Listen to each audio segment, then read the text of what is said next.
I don't think if it's only me who is feeling the heat. It's quite hot, even right now. It's 6:37, and we are feeling the heat here in the studio. The weatherman says that the period is going to continue a bit longer, so expect to have, please just hydrate. That's the only way. It's so funny, Vivian, that the other day we were crying about mvua, some people are, crying sometimes, some places across the country because of the, they were displaced because of the rains and floods. But right now, it's turned the other way around. Yeah, so it's hot, you get it? Yeah. That's just how life is. That's how life is. Yeah. We can never be satisfied. One time we are complaining about this, then the opposite happens, we're still complaining about it. Yes. It's life, it's how life is. I don't know how it's going to be. Welcome to the program. It's Good Morning Kenya. The date is 20th of February 2024. Karibu sana. We have, of course, plenty to take care of from now until the end of the program. That's around 10 a.m. So please stick around. And she's back. Mike will tell you who is back. Yes, she's around. Let's not tutitoe nini kwanza. Let's not scratch the surface. Mike will do that for us. Migwi. Yes. Ikoaje? Mimi niko sawa. Speaking of heat, it's very hot actually, very very hot. Yeah. And even at night, the temperatures are soaring high. But anyway, that's life. That's life. Welcome to the program. My name is Mike Migwi, and later on in the show we'll be having a conversation with CEO of Kenya Export Promotion and Branding Agency. Her name is Lois Mukabana, who will be speaking to us as we tackle the topic on how small SMEs or businesses can become market ready for exports. Now, speaking of who is back, good morning, Ray. I love the How way. Did you expect something like now, ladies and gentlemen? Introducing. Drum rolls. Lady in pink. Where am I to Kienyeji? Ed Toku is back. Yeah. Good morning, Ray. Well, it's good to be back. You're putting it as if I'm not being here the whole of this year, but I've been here. But That is Mike for you. I took a bit of a hiatus, but I'm here. I'm Yeah. glad to be on board. And I have a question for you all. How safe is the sugar that you're consuming? That is if you're How still about you? consuming. How about big yours? question. That actually is the big question. We know where you're coming from, Ray. How Yeah. about yours? Well, so I have a news update, and this is regarding a consignment that docked in the port of Mombasa that is in the middle of a debate on whether it is safe for human consumption or not. And here are the details as outlined by Junei Karisa. And I think we can get underway and have that conversation. Good morning once again. I'm Regina. You can get us on our social media platforms at KBC Channel 1 on X. Mine is at Ray Manyara. Glad to be back. Now let's bring you up to speed, where Mitchell Court's container freight station has refuted claims that the consignment of sugar nabbed by the Ports Authority in October of 2023 has been distributed to the market. Mitchell Court's Operations Director James Rarier says the sugar was certified safe for consumption when it left Mauritius. However, the cargo ship malfunctioned as it docked at the port of Mombasa, lodging 13 containers in water, hence damaging the cargo. And as Junei Karisa reports, the Kenya Bureau of Standards has taken samples of the over 2,000 bags of sugar before they are released to the importer. Mitchell Court's container freight station has cleared the air over the alleged contaminated sugar at the port of Mombasa. The consignment aboard MC Eagles, imported by Elvon Logistic Limited, nominated to be stored at the Mitchell Court's CFS, arrived at the port of Mombasa from Mauritius on the 9th of October 2023. Hiyo mali ilipotoka kule ilikotoka ilikuwa tayari imeshathibitishwa kwamba ni mali safi. The cargo ship had malfunctioned while at sea but was salvaged by the authorities. After inspection, 13 of 46 containers were waterlogged, damaging 8,025 bags, leaving 9,300 bags intact. However, the whole consignment was impounded by Port Health authorities, who ordered it to be stored at the container freight station, awaiting investigations in early December. Kwa vile ilikuwa ije huku, ikawa imeingia maji, mwenyewe akasema basi tafadhali ipokeni, tutatuma watu waangalie. Wakati ajali imetokea, na unajua hata barabarani tu ukipata ajali utachukuliwa miezi 2, 3 uchunguzi nini, mabarua ya daktari. So ni katika hiyo process ndio ambao ili delay hiyo mali kutoka. So bado tuko katika hiyo hali ya kungoja lab results, test results, ndio tujue kama tutapata maagizo gani ya kufanya na hii sukari. On the 9th of January this year, in the alleged presence of relevant parties involved, the consignment was subject to an inspection as the Kenya Bureau of Statistics took samples to verify its safety. Kwa kweli tukipima na macho yetu ama tukiangalia na macho yetu inakaa intact, lakini wataangalia kama kweli nao pia iliingia shida. Ile nyingine hata kwa macho ukiangalia inaonekana kweli ina shida. Meanwhile, the importer Rehema Badi, an employee at the facility, has applied for clearance of the cargo that is subject to clearance from customs. The actual ship of the cargo, the Mauritian syndicate, walikuwa wame authorize akuwe kama agent. Hakuna mali imetoka, nikielezea kwamba sisi huwa tunatoa kitu inaitwa gate pass. Gate pass hatuwezi kutoa kama KRA, KBC, KFIS wanahusika kwenye release ya mali hawajasema mali itoke. Bila hiyo mali haiwezi kutoka. Juni Karisambele from Mombasa County. Now, we've often had conversations on the quality of what consumers actually consume in the local market. It's not the first time we are having conversation on, either contaminated or damaged sugar. We'll be keeping tabs on that, as Junaid Karisa there reports is that, well, the authorities claim that this particular sugar was fit for human consumption before that particular accident and has not been released to the market. We'll be keeping tabs on that, especially waiting for the findings from KEBS. Now, the President, William Ruto, wants Kenya Kwanza leaders to put brakes on the 2027 politics and serve Kenyans who elected them to office. The President, who led a joint retreat of members of the executive and legislators from the Kenya Kwanza side, said his government will continue making painful decisions geared towards improving economic fortunes of the country, attributing the current economic challenges to bad choices. Early morning, Naivasha, Nakuru County. Members of the executive led by President William Ruto and the Kenya Kwanza leaders are gathering for the first ever joint retreat. The first day of a 3-day retreat that will see cabinet members personally outline their performance record in the past 1 year. While rallying legislators to back the legal changes being sought by the executive, President William Ruto urged caution on the 2027 politics, warning it might derail service delivery. I know there is always a temptation to do what politicians do, and that is to focus at the next election. I want to urge you, let's do what leaders would do. Let's focus at the transformation of our country, and let us focus at what contribution we can make to change the destiny of our country by focusing on the next generation.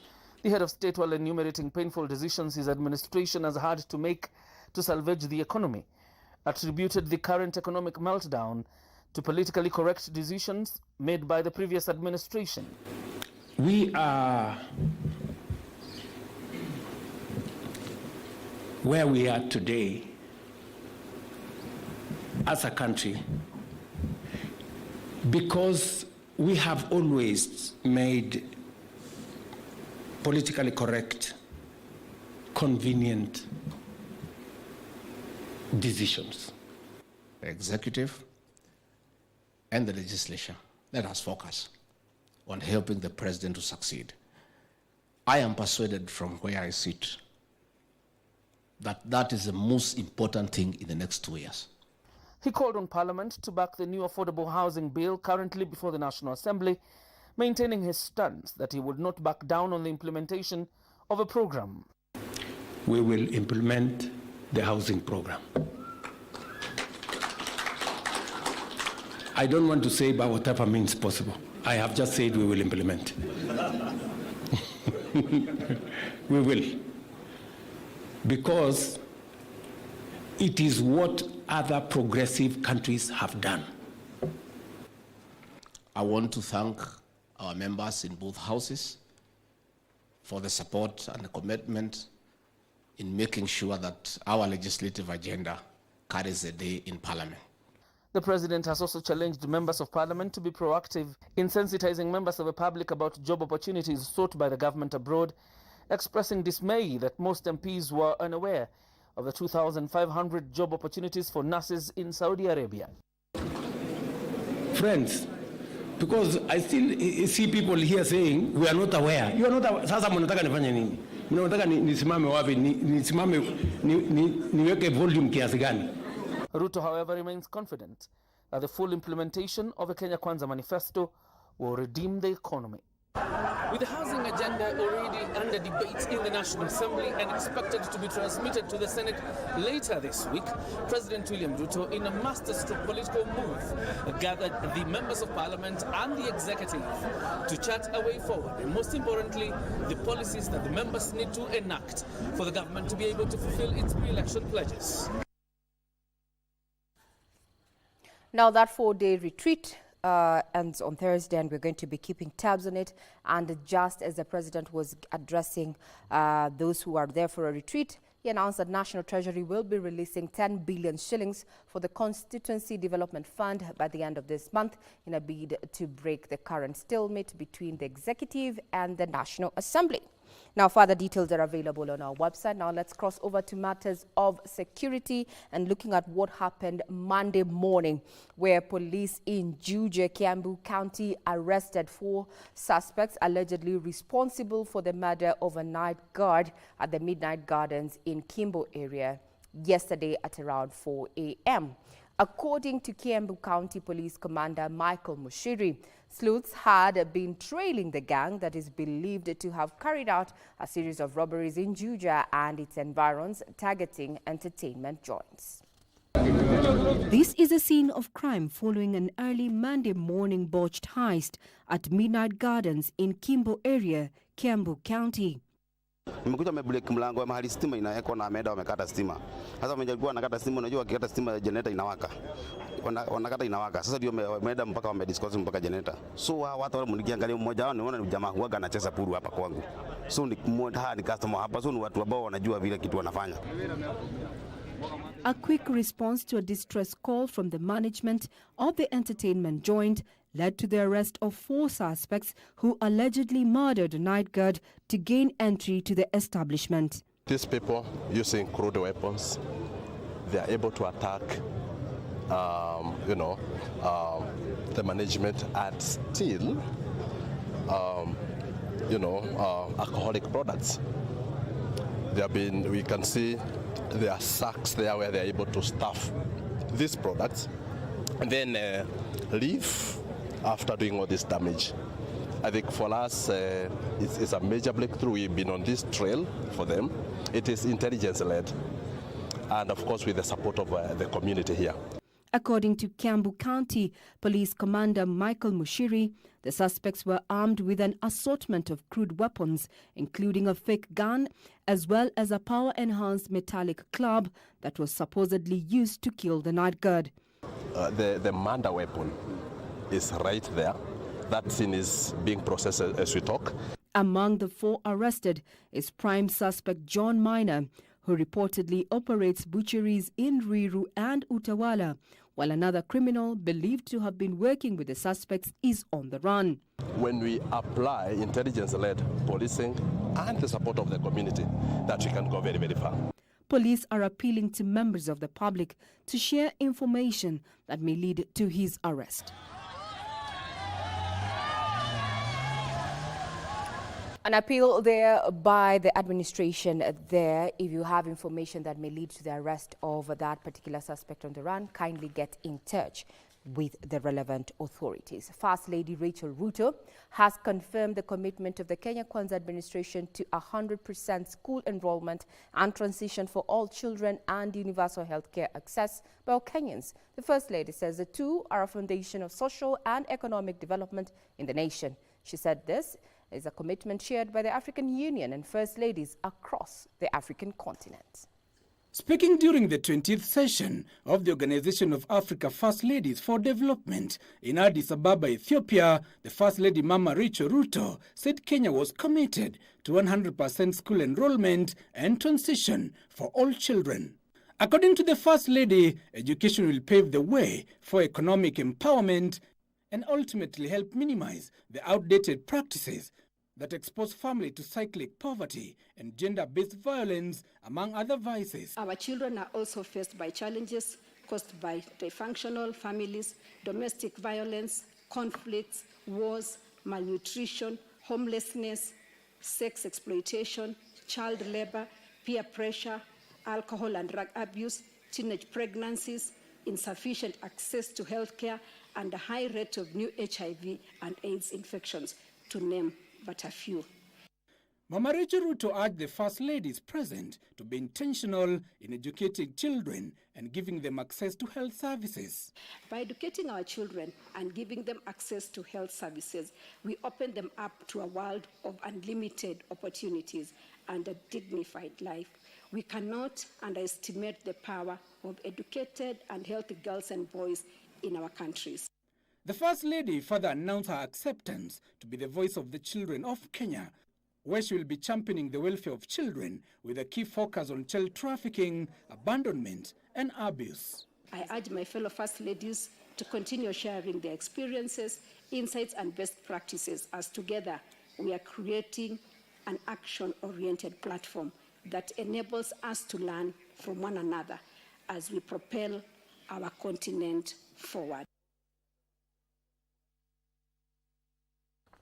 Now, also, a story of resilience is available on our website, that is www.kbc.co.ke. That is in regard to over 120 girls from West Pokot who tell a story of resilience in search for education. To the corridors of justice, Kakamega Senator Dr. Bonnie Khalwale has filed a defamation suit at the High Court against businessman Cleophas Shimunyala. Khalwale is seeking a total of 1.5 billion shillings as compensation as damages to him, his 3 wives, and 17 children. Details of this, the Scales of Justice segment. Businessman Cleophas Shimunyala is facing a defamation suit at the High Court for allegedly disparaging and uttering unpalatable words to the Kakamega Senator Bonnie Khalwale. This is the time we women, as women in Kenya, we need to stand up and stamp our feet that people should not just wake up and use us as dusters to make their points across. The senator had, through his lawyer, served Shimunyala with a demand letter on 7 February 2024, giving him a 48-hour notice to apologize, but the notice elapsed. For a global figure for all those 17 children, because they are minors, a modest 500 million.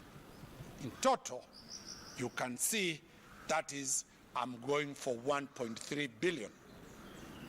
After Khalwale, in total, that is 1.5 billion. To serve him as a lesson.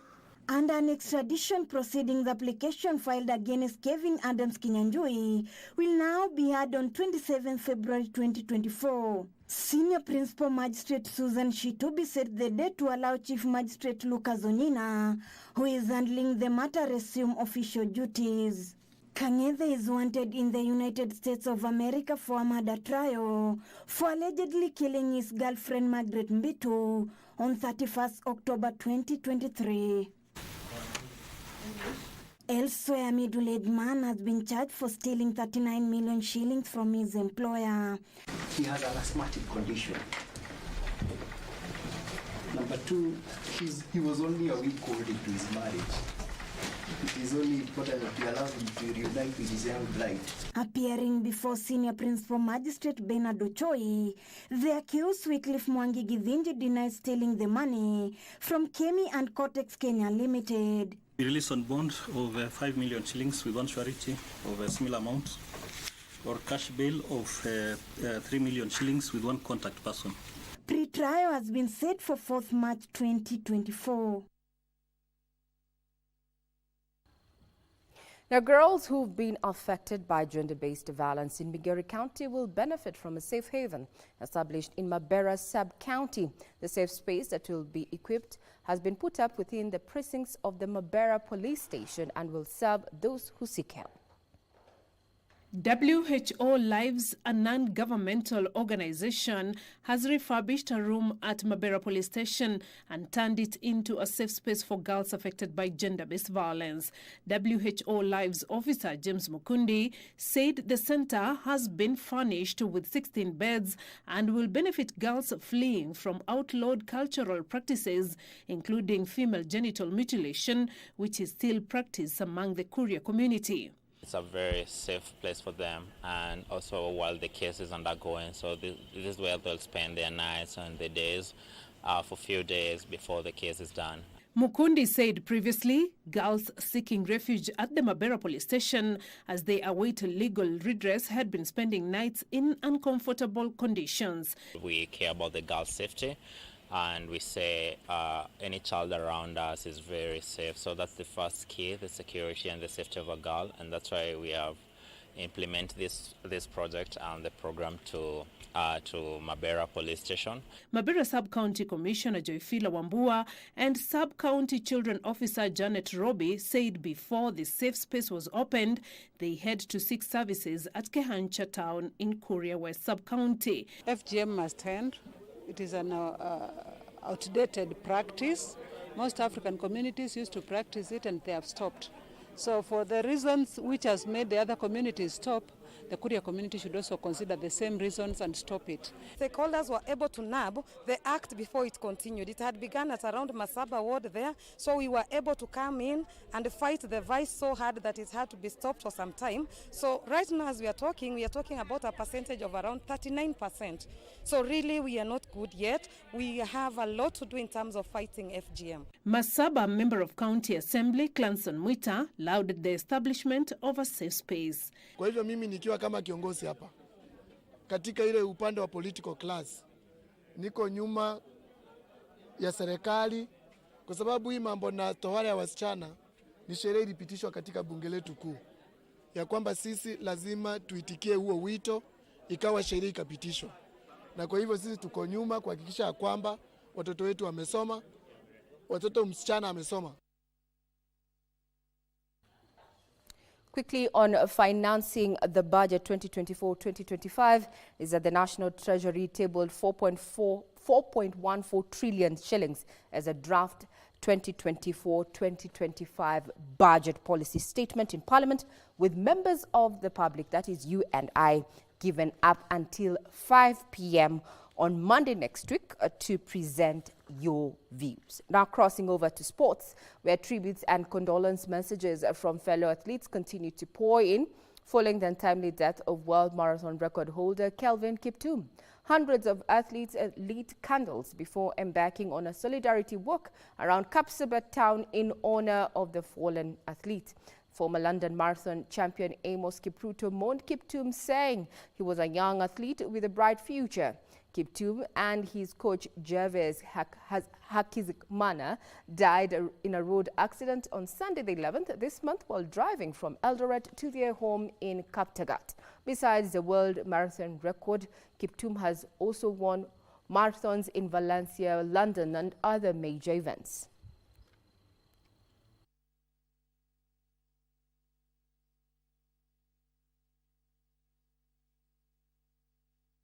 We lost him on last Sunday, and today we are here to mourn him, to give him solidarity with athletes based in Kapsabet.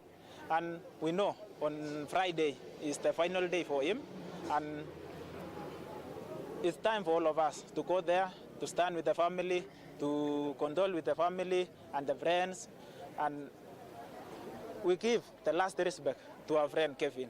Kumpoteza mwanariadha katika umri kama huo kwa hali kama hiyo sio kitu cha kawaida na sio kitu cha kuridhisha. Tunaomba Mola atupe hekima na subra wakati huu tunapokaribia kumzika mwenzetu. He had really flown the flag of Kenya very high and was such a role model. We are praying that this will be the last tragic loss of such a noble person. Kiptum indeed will be missed, as he was supposed to have participate in the Paris Olympics that are scheduled for July this year. May his soul continue resting in peace. Some of the developing stories that we're going to be keeping tabs on as we bring this to a close is a Naivasha retreat where the president is having talks with government officials and cabinet members there, especially in the driven Kenya Kwanza administration, as well as where we are at in as far as matters of economy with the shilling that seems to be gaining against the greenback. I'm Regina Manyara. Have a pleasant viewing ahead, leaving the capable hands of my colleagues Mike and Victor. You're watching Good Morning Kenya.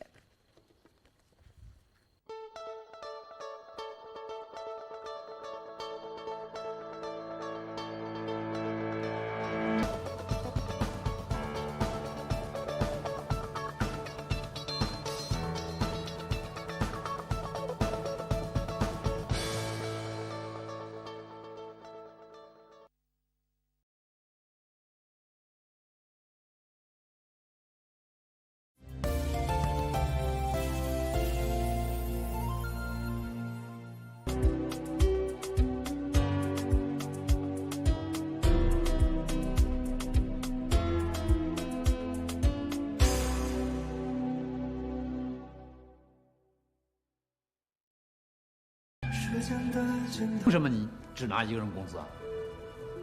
以后我蹲地啊！这个战区制定了一个新的计划，养出几个了？参加科学边界聚会的人很多，他们真正感兴趣的就那么几个人。我现在有一个大胆的假设，跟科学边界接触的人有两种结局，一种像你表面这样。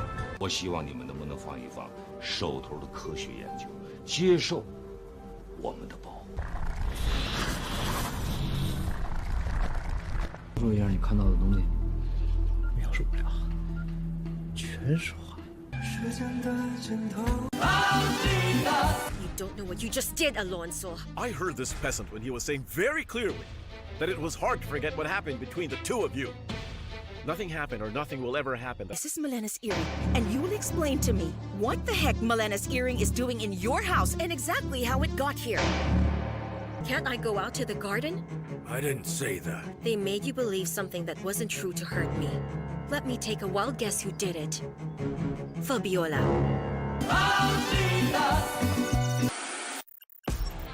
On KBC Channel 1, we are a TV station like no other. Get a taste of the best in entertainment. Yes, indeed. Feel the passion.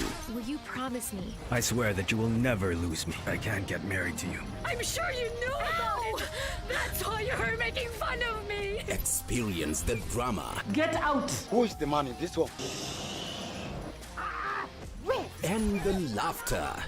Hii wigi umevakishwa. Sisi wakati tulikuwa tunaapishwa tunapewa mheshimiwa.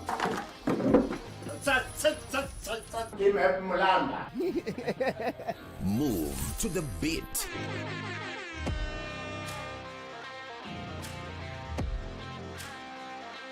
We are live from Broadcasting House. And get informed on the latest happenings. KBC Channel 1.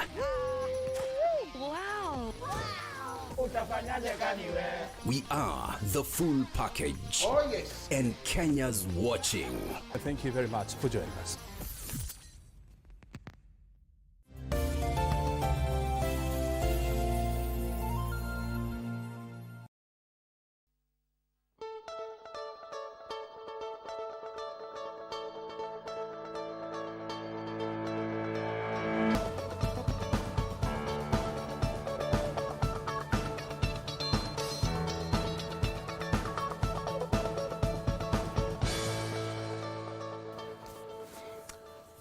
All right, welcome back to the program. It's now 7 minutes past 7, crossing over now to the political arena and just trying to make sense of what's really happening across the country and across our borders. Now, that is what defines us here the best on Good Morning Kenya. But before we continue, Muturi, good morning.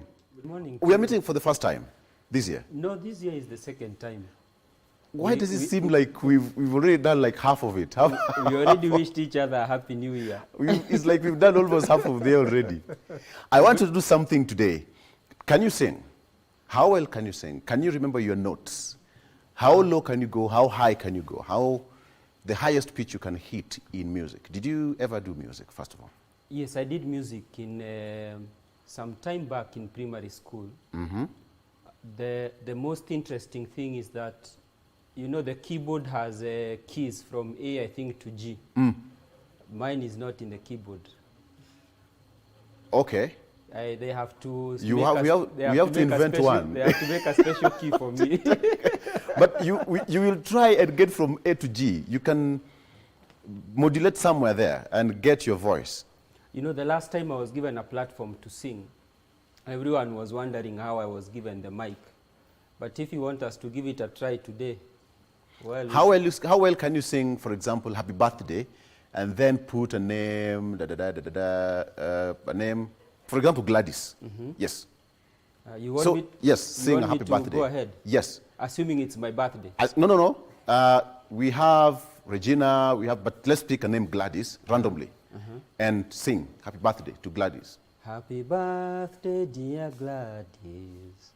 Happy birthday, dear Gladys. Happy birthday to you. Happy birthday to you. Happy birthday, dear Victor. No, umeharibu hii kitu. We are not assuming we are bringing your birthday forward. My goodness. Our colleague Gladys Mulili, our sound lady, anytime your mic is off, she'll question why your mic is off. It's her birthday. It's her birthday? Yes. You almost see her here. Should we take another take?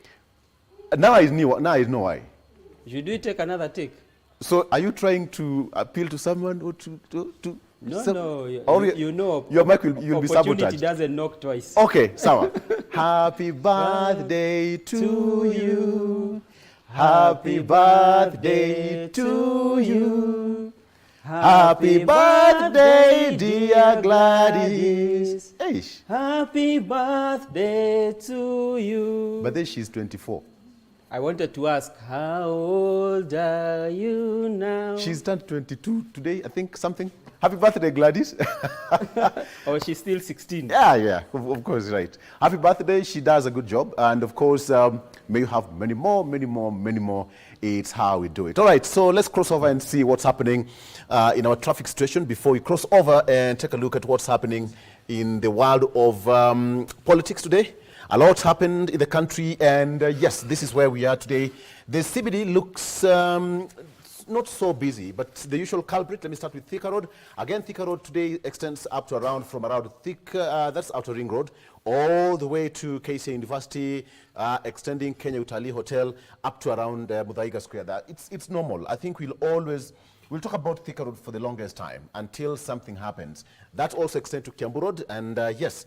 How about, the Karura Forest, that is Limuru Road, looking pretty fine, not a bit of some trade. It's chock-a-block at City Park Market there because of the construction work going on there. And we have first Parklands Avenue, second Parklands Avenue, around Aga Khan there, that's where the problem is. But the entire stretch of this is Wayaki Way, coming into the CBD, not so bad. Yes, looking pretty fine. If you can make your way into the CBD right now, then so far, so good. That is all about the major roads in the city. The problem here today is around Ngong Road, at around the Met Department there. That is at the Junction Mall. The traffic extending to Naivasha Road. You all right? So after that, Ngong Road is moving pretty fine. If you can get an alternative route to get to the CBD or to a destination, please go ahead and do that. All right. So Gitanga Road, yes, what Gitanga Road from Yaya Center to Hurlingham through to Sarawak Panafric, that is Valley Road into the CBD. So far, so good. Niliulizwa kwa nini watu wa Islando huwa na wasahau. Watu wangu wa Islands, nothing bad, all right? All right, so today, this is Jogorod, this is around Makadara. This is where the problem is usually experienced. This is where it is. But inbound towards the city center, the problem is there, but be patient. Yes, what Islando around Mama Lucy, that is now the entire stretch of Kangundo Road. Not so bad, not so bad, not so bad. So what Islando today nimewakumbuka. Good morning. Let's cross over and see what's happening in Mombasa. Mombasa, how are you doing? The stretch here at the Likoni Ferry Channel, no, my map is not giving me the latest update, so I'll get back to that later on.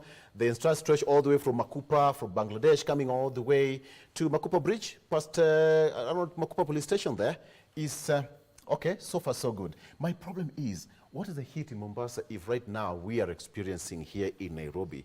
Mombasa should be around 38 or something? Could be, yeah, 36, thereabout. As at yesterday, it was around 33, 34 here in Nairobi. The other side of Jali Bridge heading towards Kongoya Market, so far, so good. Nothing much to report about. And finally, let's cross over to the lakeside city of Kisumu and see what is here. Outbound towards the international airport there, nothing much to report about. Free flowing, the traffic is okay. What about the entire layout of the city center? Nothing to worry about as we speak. Yes, this is what it looks like in Kisumu. And Kakamega Road, that's around Kondele, thereabout, Car Wash. It looks pretty fine. If you've ever been to Kisumu, there was a hotel way back in the day called Kimwa Grand. Whatever happened to Kimwa Grand? Maybe somebody should investigate what really happened. Kimwa Grand was one of the biggest resorts in Kisumu around Kondele here. The likes of Awilo Longomba. Nyabigo, if you ever danced to Awilo? Yeah, he once performed here. Yeah. Yes. And did you know that Franco also sang about Kisumu Mboka? Way back in the 80s. Mboka meaning what? Kisumu City. Oh, Kisumu City. Yes. When Franco went to Kisumu, everybody broke down the entire perimeter of the stadium. So he said, I'm going to sing about Kisumu. Oh, Kisumu Mboka means yes, Kisumu that's City. where it came from. It's the Franco who came up with the name Kisumu Mboka. Yeah, so this is what it looks like. Good morning. Morning to you. Good to see you. Good to see you too. Let's take a look at what we have here on the front page of our local daily. So, of course, starting with, okay, the Star is, the People Daily is acting on me, but all right, there we have it. So on the front page of the People Daily, starting with this gentleman, what do you have on the front page of the People Daily? How Ruto spent 3.3 billion shillings on luxury. That is what we find on the splash of the People Daily. If you have your copy, you can run and get a copy of the People Daily. How Ruto spent 3.3 billion shillings on luxury. It's about opulence, and yes, it says that the budget chief indicts state for use of billions of recurrent expenditure, but a pittance for development. That is the front page of the People Daily. It has a breakdown here. 700 million shillings construction of modern presidential dais at State House Gardens. That is 700 million shillings. 400 million shillings is stated to have been used to purchase motor vehicles. That is 400 million shillings. Another 16.3 million shillings was used to purchase East African Community Cabinet Secretary Penina Malonza's official car. 16.3 million shillings purchase of East African Community Cabinet Secretary Penina Malonza's official car, and 1.6 billion shillings to cater for the facelift of Kenya International Conference Center, which is under a bit of some controversy there, where it should be sold to a private developer, private investor, or yes. So that is what is here. And the person who is making all this is one lady, that is Margaret Nyakango, who is the controller of budget. How Ruto spent 3.3 billion shillings on luxury. You can go ahead and take a look at what that story that is splashed there for you on the front page. Let's move very quickly. MPs get tongue lashing over jobs abroad. That is at the PG that was held yesterday at Naivasha retreat. President furious after leaders at Naivasha retreat appears ignorant of the opportunities. For few of us who've watched the clip and the president's speech, he was not so pleased. He was not so pleased. Why Kenya faces zoonotic disease threat. That is a story again that you can take a look at. But gentlemen, let me start with you. Naftali, now that you're here, perhaps let me get your voice on this headline and combine with to the president's retreat with the MPs in Naivasha yesterday. What do you make of this headline? Yeah, 3.3 billion on a luxury is a serious joke. It is a serious matter. It is highly recommended that the people of Kenya know when we have the public finance under Chapter 12, it means the people of Kenya wanted to anchor in our constitution what we call socialism. Yes. Socialism is an economic system based on state ownership of capital. So we gave the state the mandate to own our capital in regard to our resources and public borrowing so that they can now achieve the progressive realization of the rights guaranteed under Article 43, which are economic and social rights. So we have the control of budget, we have the Auditor General, we have all those more than 31 articles envisaging the public finance. It is again highly recommended that the people of Kenya understand what is our public finance system. Because when you see 3.3 billion going into waste, quote unquote, because luxury, honestly, luxury is waste. Yeah, luxury is like they were doing it for their own pleasure, not for the purposes of promoting the well-being and the benefit of the people of Kenya. So when you look at those basic generalizations that have been accepted as true and that are used as a basis for reasoning and conduct as far as our public finance is concerned. Number one, you find out that the framers of our constitution made those basic principles as far as public finance is concerned by coming up with some vocabularies. The first vocabulary is openness. There should be openness in financial matters. So before the control of budget releases money, because she has the mandate by the people of Kenya to authorize any disbursement after having been approved by the National Assembly, yes, there ought to be openness. Openness means it is I mean without obstruction to view or passage, or characterized by an attitude of being ready to accessibility. So the public finance system, through the Office of the Control of Budget, should demonstrate openness. Number two, accountability. Why is this money disbursed for? The reason for disbursement of the money ought to, I mean, they should be liable for their actions. Number three, it is about participation. Participation means involving the people as the common word, the basic factor in public policy making. So when you find out that 3.3 billion, I don't know, in one financial year, I don't know. But when you see 3.3 billion, it's like one budget of accountable government. And to me, it is morally bad in principle and in practice. Yeah. All right. Eric? Well, good morning again. Good morning. Good morning. When I see this headline, I am not surprised. In fact, what shocks me is that 1 year down the line, there will be an entrepreneur. Remember, the entrepreneurs spend their money first, then the government pays them later. And my concern is maybe 1 year with the issue of recurrent pending bills, these might as well read next year, you know, 3.3 billion owed to tenderpreneurs in the country. And you know, the issue of pending bills has been a big issue actually since the last regime towards this regime. But also why I'm not surprised about this 3.3 billion is that, you see, the control of budget only checks what has been approved by Parliament. Now, before Parliament approves, there is a budgetary making process, and Kenyans are invited to go and do public participation. Yes. And I think, you know, long time ago, we used to have the budget read somewhere in June with the finance minister, you know, coming out of Treasury, taking a photo, reading a speech. But now the budget making process starts a bit earlier. And I feel that it is important for Kenyans to be interrogating what goes into that budget so that then we do not have screaming headlines of money that has been spent on largesse, you know, vehicles, while even schools are still reeling with problems of capitation. So it doesn't surprise me. In fact, if we do further audit, we might just realize that there are other ministries spending more on largesse. It's up to us Kenyans to take the mantle by our own hands and steer the budget-making process, which, by the way, has started in earnest. Yeah. All right. So the story continues here on page 4. The money was used to give State House a new shine, purchase cars, and construct a presidential dais. This one is actually an explainer here.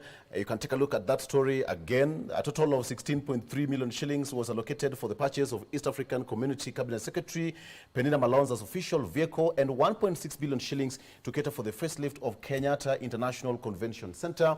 The State Law Office was given 250 million shillings for the refurbishment works of the former company's registry to create modern office spaces, and another 450.8 million shillings to cater for value-added tax refund to the U.S. Embassy. The story continues. This is just a complete breakdown by the COB, that's Controller of Budget, Margaret Nyakango, so you can take a look. And the question, it's a revelation about Ruto's government, according to the Star, bad spending habits, a report by Controller of Budget, and this is correcting what you said, that it shows that out of the 1.4 trillion shillings sent to state agencies for the last 6 months, only 70.41 billion shillings went to development.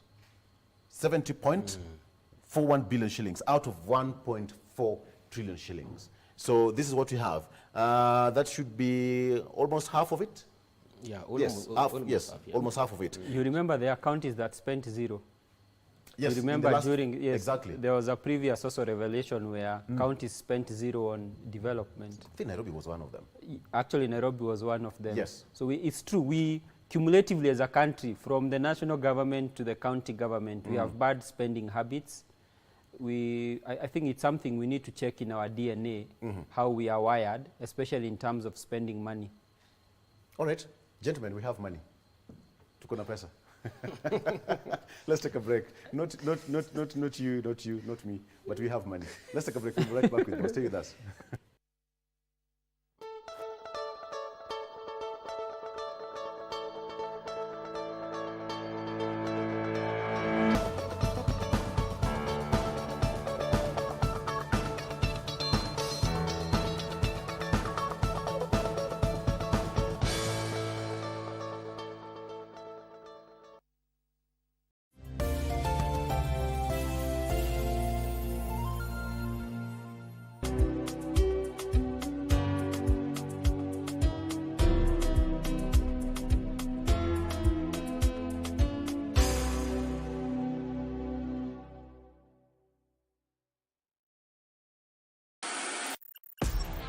On KBC Channel 1, we are a TV station like no other. Get a taste of the best in entertainment. Yes, indeed. Feel the passion. Will you promise me? I swear that you will never lose me. I can't get married to you. I'm sure you knew about it. That's why you're making fun of me. Experience the drama. Get out. Who's the man in this one? And the laughter. Hii wigi umevaa kichwani. Sile wakati tulikuwa tunaapishwa tunapewa mheshimiwa.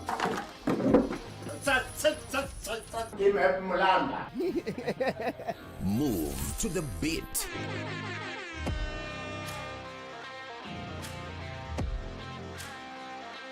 We are live from Broadcasting House. And get informed on the latest happenings.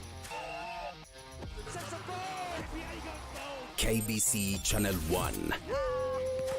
Wow. We are the full package. Oh, yes. And Kenya's watching. Thank you very much for joining us. 为什么你只拿一个人工资啊？以后我蹲地啊！这个战区制定了一个新的计划，想出几个了？参加科学边界聚会的人很多，他们真正感兴趣的就那么几个人。我现在有一个大胆的假设，跟科学边界接触的人有两种结局，一种像你表面这样。我希望你们能不能放一放手头的科学研究，接受我们的保护。说一下你看到的东西。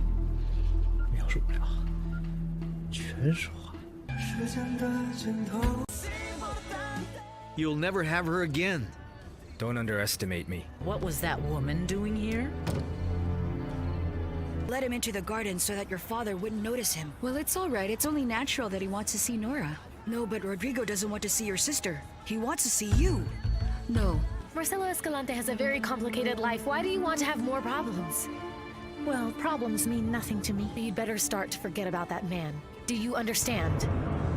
You should have considered it before coming back here, would you say? But whether you like it or not, this is also my house. Therefore, I'm staying right here. Well, I'm terribly sorry for you. I demand you to tell me the kind of relationship that you have with Marcelo. Answer us.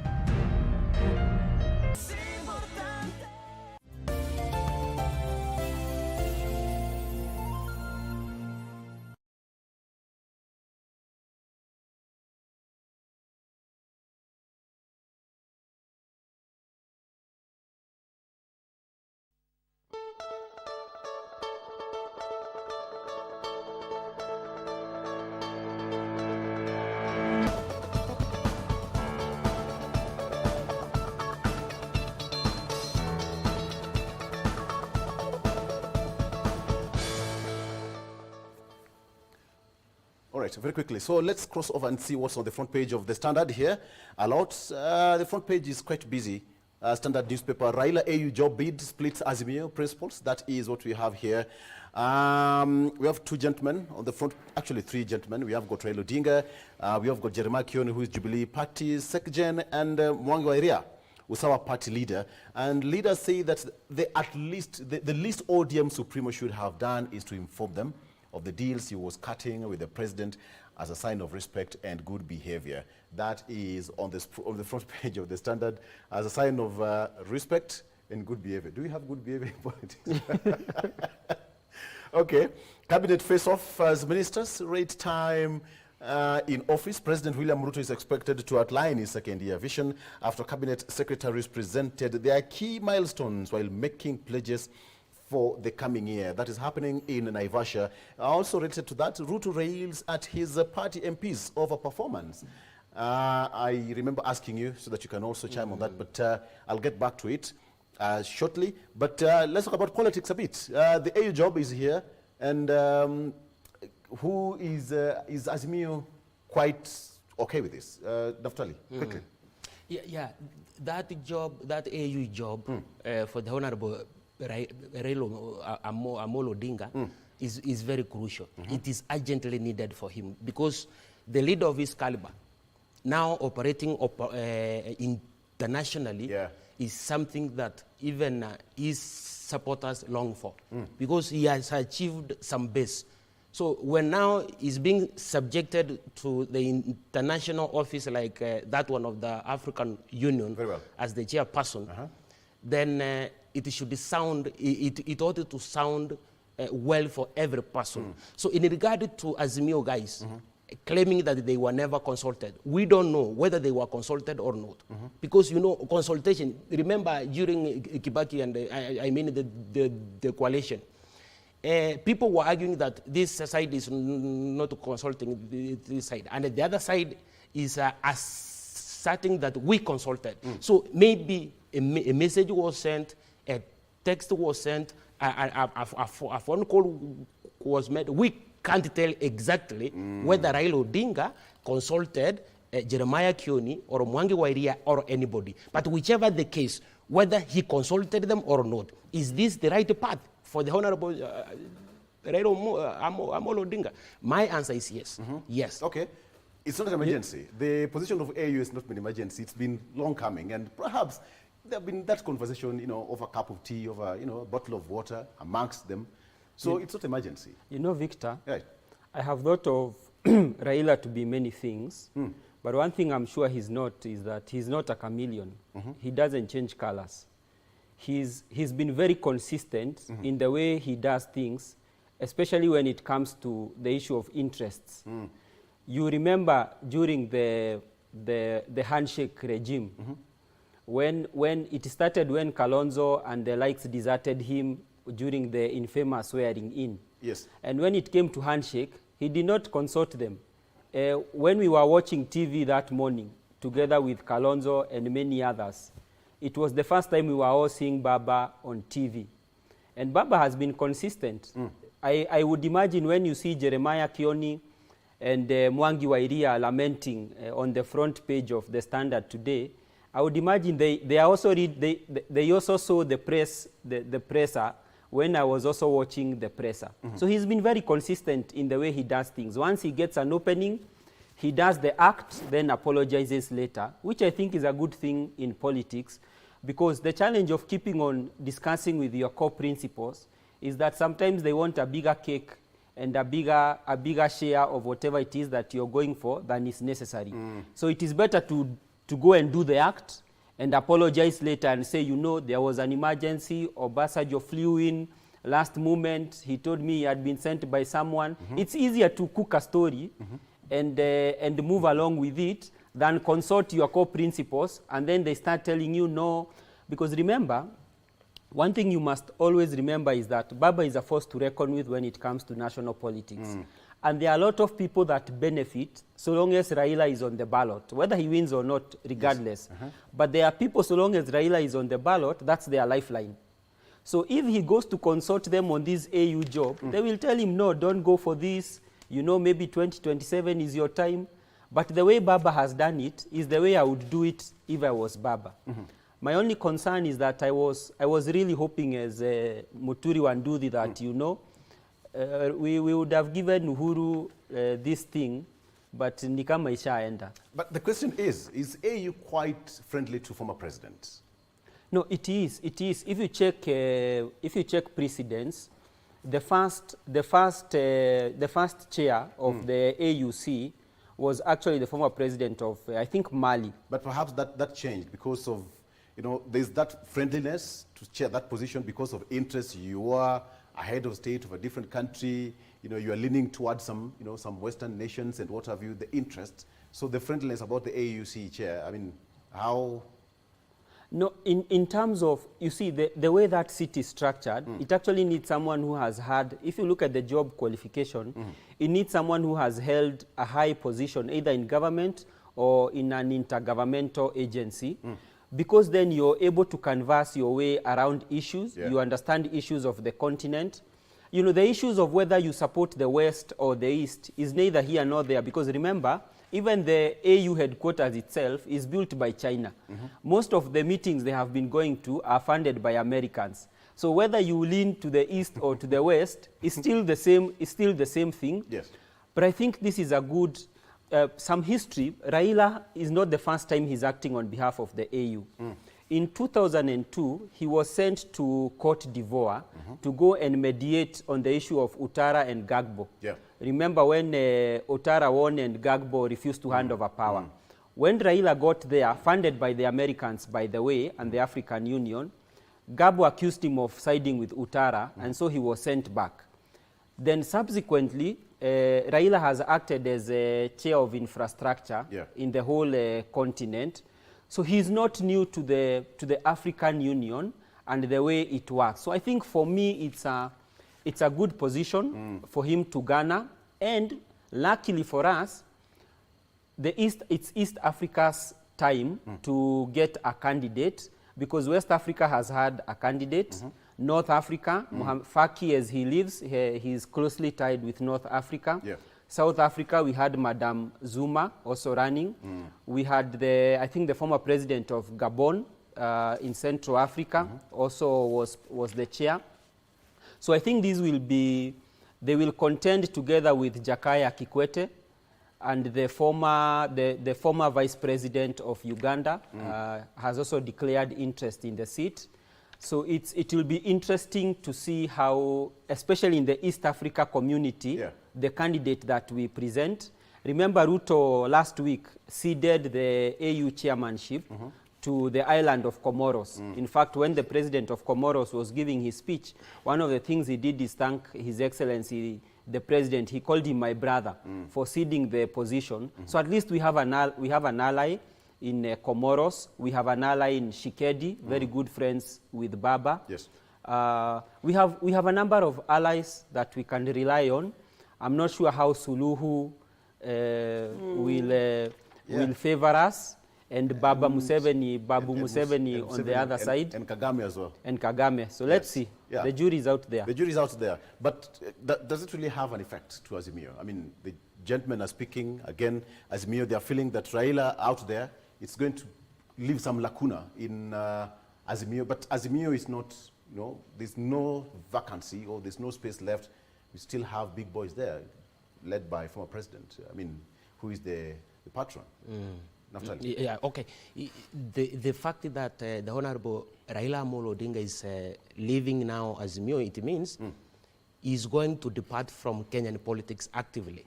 So there will be a gap, obvious. It will be conspicuous, both nationally and from Luo Nyanza. Yeah, so people know that there is a gap, or there is disposed or inclined to be what? A space. So people are preparing for themselves. What is good or bad with that? Yeah, from one angle it's good because some people are getting opportunities. Because now we are going to get new leadership. And I've said both nationally, because Raila was a national leader. He was also a leader representing a certain ethnic, because Kenya is made of ethnic groups. So people are going to emerge from Luo Nyanza to be kingpins, because it is long since the Odingazim had made inroads in Luo Nyanza. So some people from this region have become disgruntled, like this is monotony. Azimio? We have to broke. Azimio? But Azimio now, since he has left and there is he's about to. Of course, you see, yeah, he is about physically, but mentally, that's more of a prayer for him. Yeah, mentally he has left. This is the beginning of the end of Azimio. I mean, there is no better way of putting it. This is the beginning of the end of Azimio. You think so? Yes, this is the beginning of the end. No, if not the end in itself. But we have got big boys who are also able to steer. The only big boy now in Azimio, let me speak with an honest and the sincere feeling. Right. Yeah, yes. The only big boy in Azimio nationally is the former president, Uhuru Muigai Kenyatta. We have Stephen Kalonzo Musyoka, we have he's not big as such, he's not big. When I'm talking about big in politics, you know what I'm... Exactly. I mean, yeah. But they can still steer the party, the coalition, even without Raila's participation. I mean, to gauge their strength. Kalonzo alone, no. Maybe, but no. Okay. Kalonzo has no stamina. That's a leaking ship. It looks very good on the surface, but it's leaking. This one is already getting in water. Wow. We just need to give it time. Okay. In fact, this is a vehicle on a puncher. Let's cross over to Daily Nation. To Daily Nation, death traps in school. Gentlemen, we've heard about this for quite some time. The story says that families of these children who died in schools under unclear circumstances are demanding answers for the tragedies. More alarming is the congestion in learning institutions. One primary school in Mwiki has 5,000 pupils. Mwiki, just across here, crammed in one area, and the size of a football pitch. That's the size we all know. That some teachers warn is a disaster waiting to happen. We've had some situations where students die in mysterious circumstances. Of course, the students will always come back, and teachers, schools, and so many stories. Again, that's the story on the front page of the Daily Nation here. The increased enrollment without sufficient expansion of facilities is a ticking time bomb. Again, the story here, Ruto wants loyalty, total loyalty from Kenya Kwanza MPs. That is what's here again on the front page of the Daily Nation. The retreat still continues today in Naivasha, and that's what we are seeing at this particular point. You and I paid an extra 70 billion shillings to the Kenya Power. Gentlemen, Kenya Power billed Kenyans an extra 70 billion shillings. A story that is worth reading on page 10 of the Daily Nation. But coming back home, 1 second. We've had this quite a lot. Again, very quickly on the front page. It's very unfortunate. Yeah. When we experience death in our schools, especially dealing with minors, it is very absurd. You know, one of the greatest emotional distress is when a parent buries a child. Yeah. It's better for a child to bury a parent than a parent to bury what? Yeah. It is so emotionally distressing. Yeah. So to those parents, I feel for them. I feel sympathy. Perhaps but remember, a school should be a safe haven for a school home away should, from home. Yeah, because we have freedom from, I mean freedom of the security of the person, where now children are included. You know, Mr. Olo, I had indicated that there are some rights and fundamental freedoms that we have anchored in our constitution that are limited. But there are those that cannot be limited. And one of them is freedom from torture. Yeah. Cruel, inhuman, or degrading punishment or treatment. Freedom from slavery.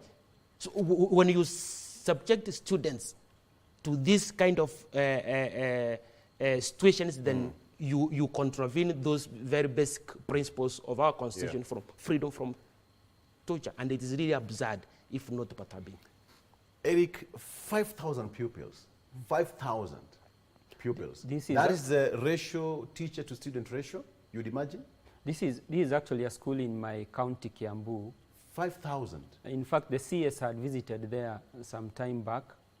The reality is that the number of students there are way too many for that size of the school. And that's the reality replicated across many counties in the country. But most importantly also is the fact that, you know, a lot of land grabbers have grabbed school land. You find people have encroached on school property, and you see the population keeps on increasing. So the more you grab school property, and the ministry had started a phase where they were getting title deeds for schools, which I think is an important thing.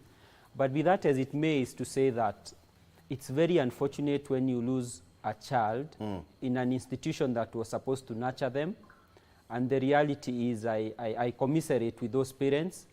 But most important is that measures must be taken to ensure that we do not lose a child, especially in circumstances that can be avoided. Let's cross over and take a look at what's now here. Gentlemen, the issue of the president in Naivasha, it's taking on the front page of different dailies. I'll get back to that one very shortly. But when we look at what the president said, here we have it, again on the front page. How would you describe this particular event? We've seen how the president spoke. Let me start with you, Naftali. When the president called for a PG and the bigger government structure, we have got, you know, cabinet secretary, PSS there to take stock of the government performance. And we've seen from that particular point, moving forward, how would you rate this if you are sitting in that meeting? So what the president did is for the purposes of our national values and the principles of governance.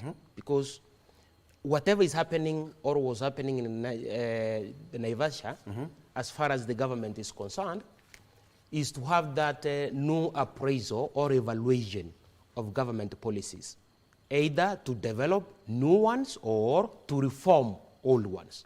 So as far as public policy making and the public policy administration are concerned, the president is in order to call these big what? Participants as far as public policy is concerned. You remember, a major aspect of public policy is law. So you must have parliamentarians there.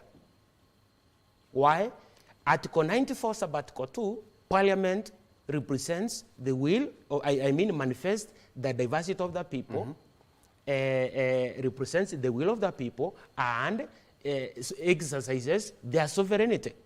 So when you look at this government, whatever they were discussing there is about how are we going to better our policies to work in conformity with the needs of the people. That is why we call them public. So any policy ought to be in line with the public well-being and the benefit. So it is a review. They were doing a review as now state and the public officers, because the president through the state organs and the state officers, have a duty to observe, respect, promote, protect, and fulfill the rights and the fundamental freedoms to benefit the people of Kenya. And they do that through discussions, through what? Dialogue, through appraisals, reviewing what they have made. So ask me, the most thing that were expected by most Kenyans is a cabinet reshuffle. Yeah. Remember, there was one blunder that the previous regime have done under the current constitution.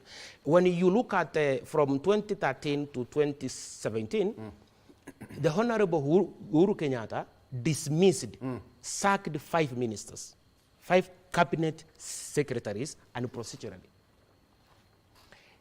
From 2017 to 2022, he did sack 13, almost half of the cabinet, and procedurally. Why am I saying and procedurally?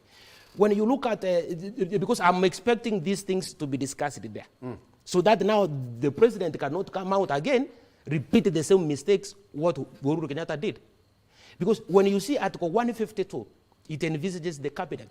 Sub-Article 1, the cabinet consists of A, the president, B, the deputy president, C, the attorney general, D, not fewer than 14, and not more than 22 cabinet secretaries. Sub-Article 2, the president shall nominate and with the approval of the National Assembly, appoint what?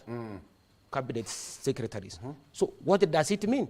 The process of appointing cabinet secretaries is a dual thing. The president nominates, the cabinet, the National Assembly approves. If the president nominates and the National Assembly disapproves the nomination, then that person, that nominee, cannot qualify. It is a two thing. It is tied. So of course, we saw it during the nomination. Yeah. Yes. Again, now when you look at Sub-Article 5, the president may reassign a cabinet secretary. B may do what? Appoint a cabinet secretary. So the process he used to appoint, it is the same process he will use to reassign. What I'm quite interested to understand is it was not so good for the legislators. Perhaps they didn't expect, the lullabies, gentlemen, ladies and gentlemen, but some of them, as also we've seen, they were scolded. When they said, the president said that there were 2,500 jobs for nurses in a certain jurisdiction, certain country, and they said we are not aware. What did you make of that? I mean, Eric, I'll come back to you so that you can also respond to that. When legislators who were allied to Kenya Kwanza said that, hey, Mr. President, we are not aware that there are those jobs available in foreign land. You're telling us for the first time. Victor, in an animal farm, there are different animals. And each animal has a different responsibility. And when you find that a donkey keeps on getting where the cow is supposed to be milked, then you realize that there is a problem. And one of the things that came out in this animal farm called Kenya Kwanza is that there are some animals that actually don't understand exactly where they are supposed to be and when they are supposed to be. And what came out is that the members of parliament, despite them accompanying the president, because the president actually picked out some members and said, so-and-so I was in your place, and I discussed this, so-and-so I was in your place. Did you guys think that I was discussing these things? They were hot air, I felt that there is a kind of communication breakdown in terms of what the executive is doing and how legislators perceive it and how they communicate to their constituents. For instance, the issue of nurses, he said out of the 2,000 nurses that they wanted from the country, they only got 500. Exactly. And the MPs, he asked the MPs, even if we were to divide here, we would divide 7, 7, 7, 7, and we would have gotten the nurses. And the MPs said, but we don't know the information. And the president went ahead to tell them that, look, we even advertised in the papers When I was with you, you know, like even Jesus, he was telling the disciples, while I was with you, you know, they came and they never knew him. This is kind of the same scenario that is happening between the executive and the legislature. I think the president did well to put them in their place, because the reality is, in a democracy, there is interdependence as much as there is independence. And I feel that it is incumbent upon the legislatures to actually take seriously what the executive is doing, and most importantly, communicate the same to their constituents. I can tell you for a fact, take a constituency like Ruiru. If you go to Ruiru and Thika, the number of population that is there, we could have even gotten the 2,000 nurses easily. If we only picked Nairobi, just for example, if we only picked Nairobi and pick Ruiru and pick Thika, we would have gotten the 2,000 nurses. Hold that thought. Just hold it there. We are going to pick it from there. Let's take a break. We'll be right back shortly with us. Stay with us.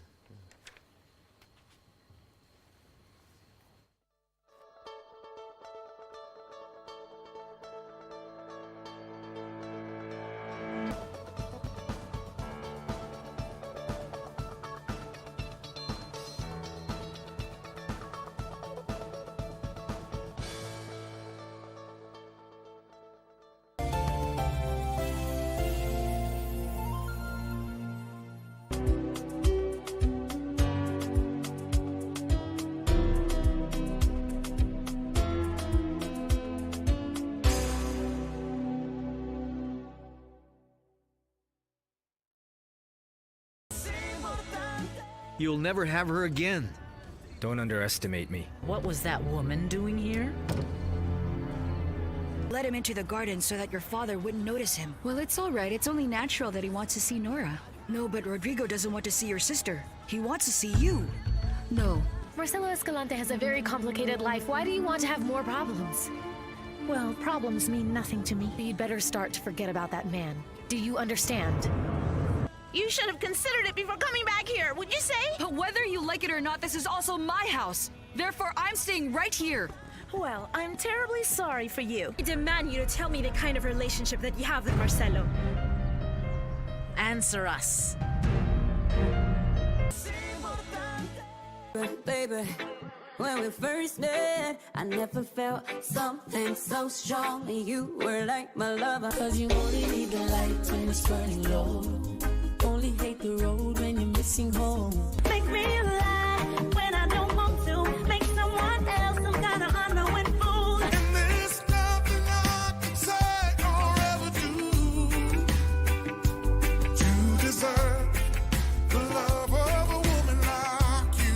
This is for my international love. Whoa, yeah. You don't know what you just did, Alonso. I heard this peasant when he was saying very clearly that it was hard to forget what happened between the two of you. Nothing happened or nothing will ever happen. This is Melena's earring, and you will explain to me what the heck Melena's earring is doing in your house and exactly how it got here. Can't I go out to the garden? I didn't say that. They made you believe something that wasn't true to hurt me. Let me take a wild guess who did it. Fabiola.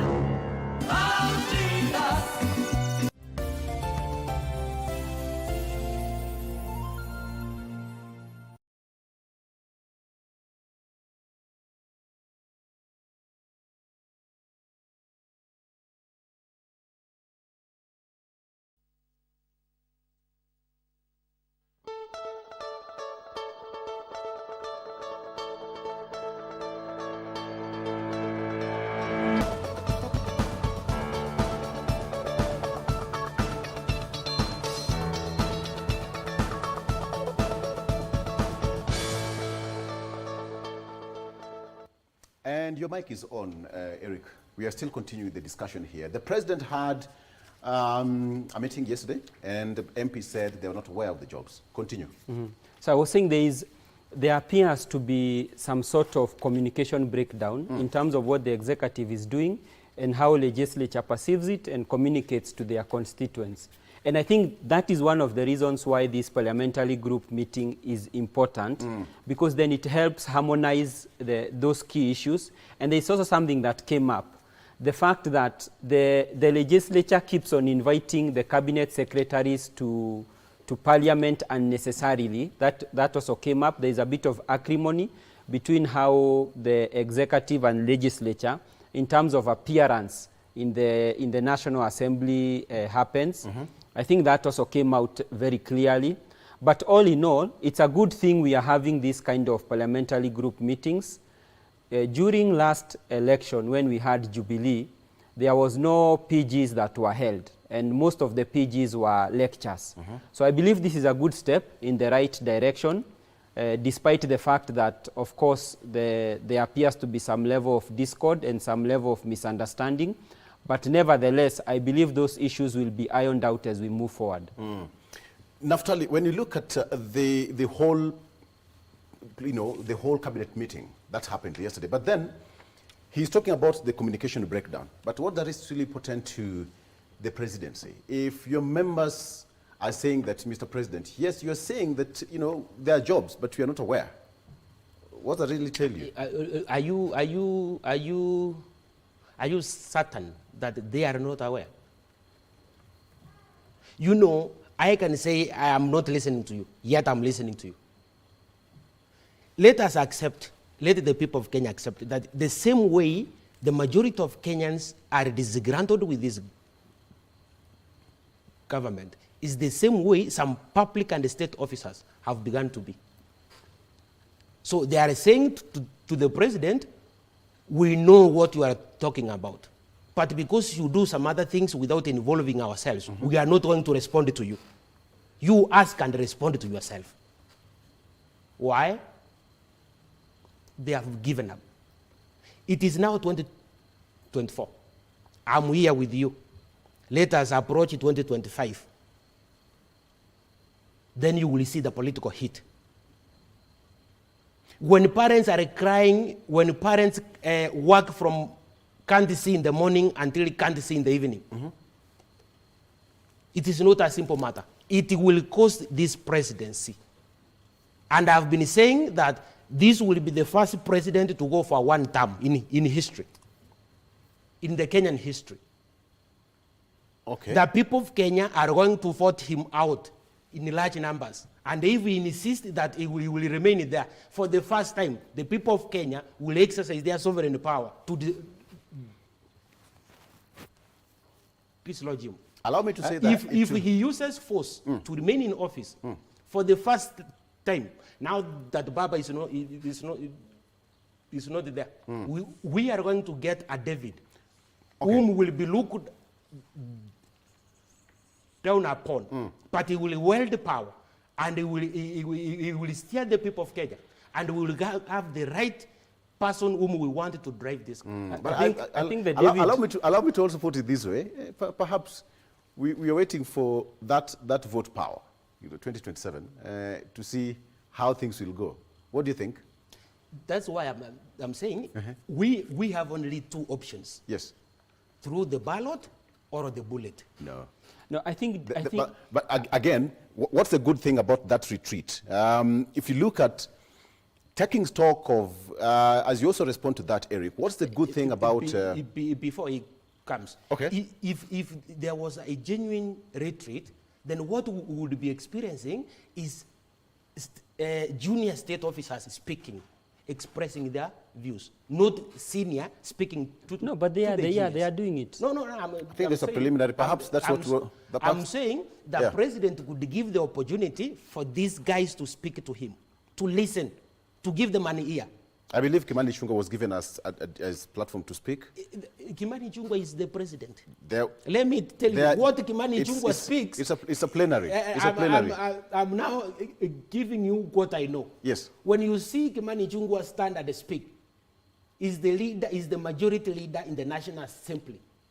He goes to State House like nobody's business. But so Victor, whatever he's speaking, he is the mouthpiece of the president. I want to I want to disabuse the notion that William will be a one-term presidency, and I also want to clarify that he's saying that Naftali is saying that there will be a David who will come to liberate Kenyans. It is good to know your movement. When Jesus came, the Jews did not know that the Jesus they were waiting for was already there with them. This David we are going to look for, the David is already here with us. The issue of saying that a majority of Kenyans are disenfranchised and disgruntled could not be further from the truth. The truth is Kenyans are adjusting. We have just come from very serious economic issues, which this government, and you know I am a member of Kenya Kwanza, is really working hard to right the wrongs that have been done for the very many years. And so what Kenyans are going through is an adjustment. Even Victor, when you go through a breakup or when you go through grieving process, there will be the process of denial. Sometimes there will be anger. But one thing that we must accept is that there is no David that we are waiting for to come and liberate Kenyans. The David we purport to wait for is already here with us. Gentlemen, I'm told you have to wind up. But my question is, how good is the retreat? How good is the retreat? Taking stock of the government, at least legislators coming together, putting heads together. Naftali, 20 seconds. Yeah. Director is on my neck. I said it is in order for state and the public officers to come down and sit down and have a new appraisal evaluation on what they are doing, to develop new policies and to reform old ones, to benefit the well-being of the people of Kenya. But let me finish by saying this. In his own words, and you will allow me to quote the late, the Reverend Dr. Martin Luther King Jr. 20 seconds. We are faced with the fact that tomorrow is today. We are confronted with the fierce urgence of now. In this unfolding conundrum of life and history, there is such a thing as being too late. This is no time for apathy or complacence. This is a time for vigorous and positive action. Full stop and I couldn't agree more with him. Okay. And the time is now for William to deliver. Tomorrow we seek is today. I like and he's delivering. I like that. The cabinet retreat still continues today in Naivasha. So we'll be taking a look at what really happens in Naivasha. Our colleagues and reporters are still putting their eyes and ears there in Naivasha so that give us more details of what's really happening, the retreat, taking stock on what the government is doing and moving into the next year. We are wrapping up Good Morning Kenya at this particular point, but we are crossing over to Zinga, where Rashid Abdallah is having a discussion about safari ya usawa wa jinsia. A very good discussion there that you don't have to miss. You can also take a look at what we have on our social media platforms. The two gentlemen here are seriously taking their time discussing issues. Eric Muturi, what do they? There's a gentleman there, and yes, Naftali, Daktari, and yours truly, the man in black. Very good. The way you're looking at me, Naftali, I don't like this look. You don't like what? I don't like this look. I don't like that look. I don't like this look. All right, gentlemen, thank you so much for coming. Asante. Thank you. Let's take a break. We are crossing over to Zinga after this. My name is Victor. Good morning.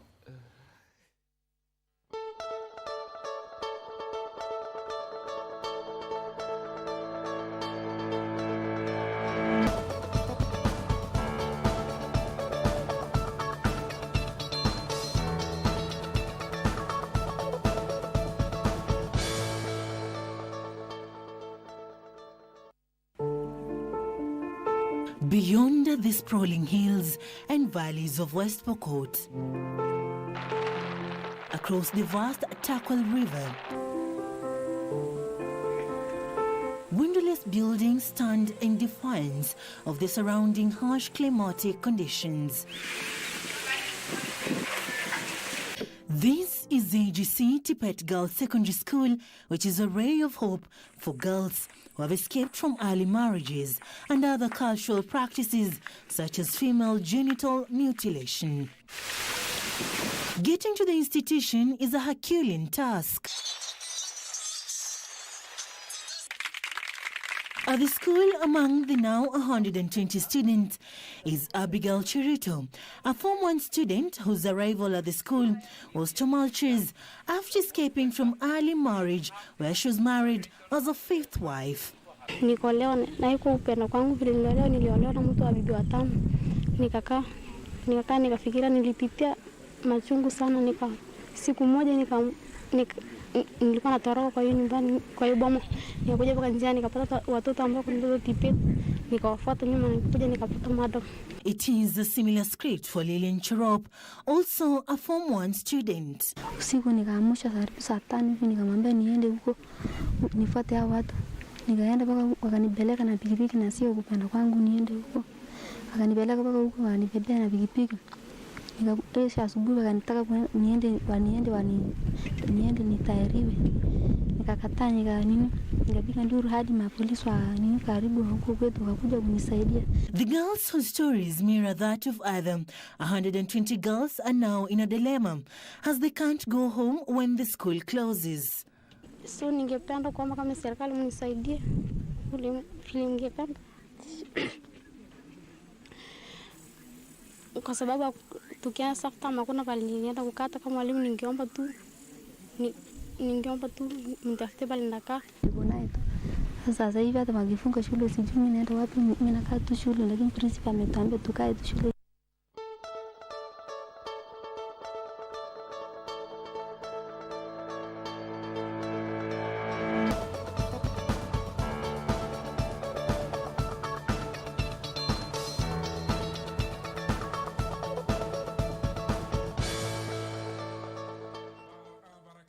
Mtazamaji wa runinga unayoenzi ya KBC Channel 1, ikiwa hivi sasa ni saa 2 na dakika 8 saa za kanda ya Afrika ya Mashariki, dakika 8 saa za kanda ya Afrika ya Mashariki.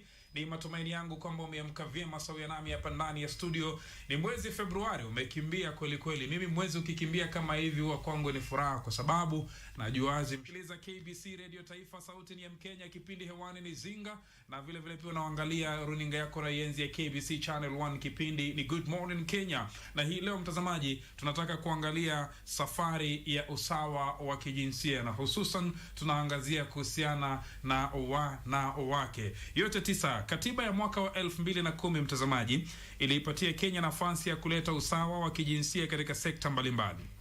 Kwa mfano, katiba hiyo ilitoa mwelekeo kwamba kila county ya Kenya itakuwa na mwakilishi mmoja wa kike katika bunge la kitaifa, ndio mnaoita women rep, sawa sawa. Kwa sasa Kenya ina jumla ya magavana 7 ambao ni wanawake. Hata kama taifa hili limepiga hatua ya kuinua kina mama haswa kwenye uongozi, kuna mengi zaidi yanafaa kutekelezwa. Utakumbuka mwaka wa 2020 aliyekuwa jaji mkuu David Maraga alimshurutisha rais mstaafu Uhuru Kenyatta kulivunja bunge kwa kutozingatia uwakilishi wa kijinsia wa 2/3. Hata hivyo hilo alikutimia mtazamaji. Rais William Ruto naye alipoingia uongozini mwaka wa 2022 mtazamaji, aliahidi kuwa atainua viongozi wa wanawake kwenye baraza lake la mawaziri. Rais Ruto alichagua wanawake 7 kuwa mawaziri na wengine 3 kuwa washauri katika wizara mbalimbali. Mtazamaji, tukitafakari hayo, safari hii ya usawa na jinsia itatimia katika taifa la Kenya? Ndio swali kuu ambalo kila mmoja anajiuliza kwa sasa. Yote 9 mtazamaji, kuangazia jambo hili ndani ya studio iloni na wageni 3, lakini 2 tayari wamekwisha wasili. Ni naye Bi Jacqueline Makoha, mkurugenzi jinsia, idara ya jinsia kwenye wizara ya jinsia, utamaduni na turathi. Karibu sana ndani ya studio zetu. Asante sana. Na vile vile pia tuna mgeni ambaye si mgeni sana kwenye vyombo vya habari, hususan runinga. Wanapambana na waume paka nasema we kazi ipo. Si mwingine bali ni Bi Days Amdani, mkurugenzi Community Advocacy and Awareness Trust Crown. Karibu sana Bi Days. Asante sana. Alright, na baadaye tutakuwa tunajiunga naye Sheikh Ibrahim Lithome ambaye ni msomi, mshauri wa kisheria na kidini katika Baraza Kuu la Waislamu nchini, aliye pia wakili. Jina langu naitwa Rashid Momkondo, upande wa pili yupo mwenzangu Dora Manya. Ni kipindi cha kipekee katika taifa la Kenya ambacho kinakujia kupitia runinga na wakati huo unakisikiliza kupitia redio. Kwa nini tuandike na mate ilhali wino upo? Karibu mtazamaji. Na labda nikirudi kwenu, wageni wangu msitio wasiwasi, mimi unajua Kiswahili ndio lugha yangu ya mama, lakini nyinyi zungumzeni tu Kiswahili cha kawaida. Nikianza na Bi mgeni wetu kutoka wizara ya Aisha Juma. Mimi wanaita wizara ya Aisha Juma. Labda hadi kufikia sasa katika taifa letu la Kenya, tangu tulipojinyakulia uhuru, unaona swala la usawa wa kijinsia linaenda vipi? Na hususan tukizungumzia usawa wa kijinsia, tunazungumzia representation ya wanawake. Asante sana Rashid. Nafikiri ya kuwa kumekuwa na hatua kadhaa katika kutekeleza usawa wa kijinsia, tukianzia kwenye katiba yetu ya mwaka wa 2010 ambayo inasema vizuri ya kuwa katika nyadhifa za uongozi inafaa kuwa na usawa kati ya wanaume na wanawake. Najua katika siasa hatujafikia hapo, lakini tumekuwa na hatua. Tunaona ya kuwa polepole wanawake wanaongezeka katika nyadhifa za kisiasa, lakini ingekuwa vyema kama tungekuwa tumetekeleza vile katiba imesema,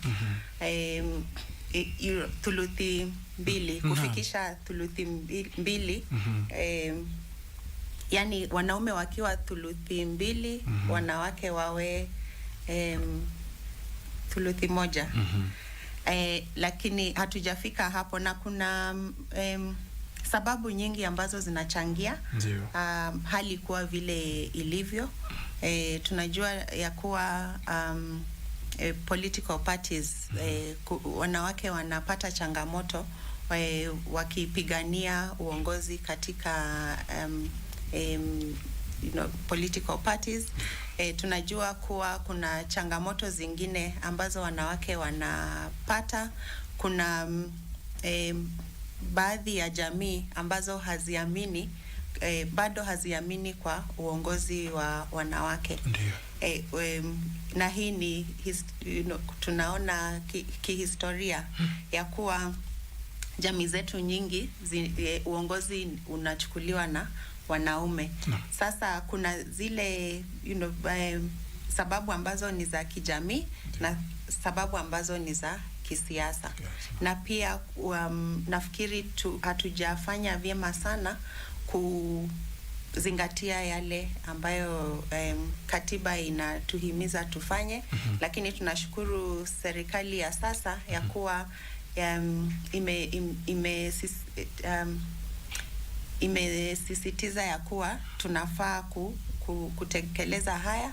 Na hiyo ndio maana tuko na hiki kikundi ambacho kinashughulikia maneno ya jinsia, ambayo inaitwa multi-sector working group, ambayo inaleta wanaharakati mbalimbali kuona vile yale tutaweka katika sheria ili tuweze kutekeleza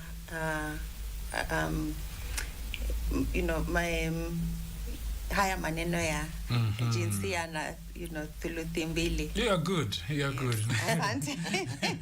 Labda tukirudi kwako Bi Amdani, labda ni challenges gani ambapo bunge na siasa zimefanya paka wanawake hawatoshi katika uongozi hapa nchini Kenya? Na on that note, je, unahisi kwamba bunge litaweza siku moja sheria hii ya kuhakikisha viongozi wanawake wanatosha nchini? Wacha nianze na hiyo swali ya mwisho, ya kwamba naamini ya kwamba hii bunge na hii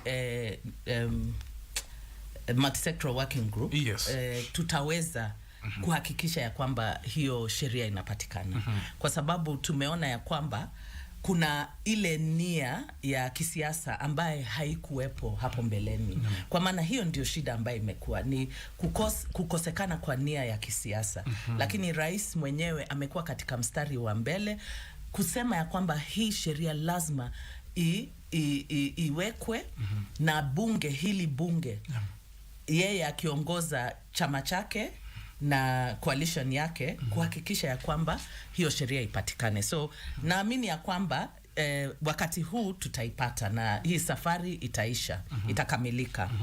Lakini ningependa kusema na kuongezea mahali Jackie ameguzia kuhusu vyama vya kisiasa.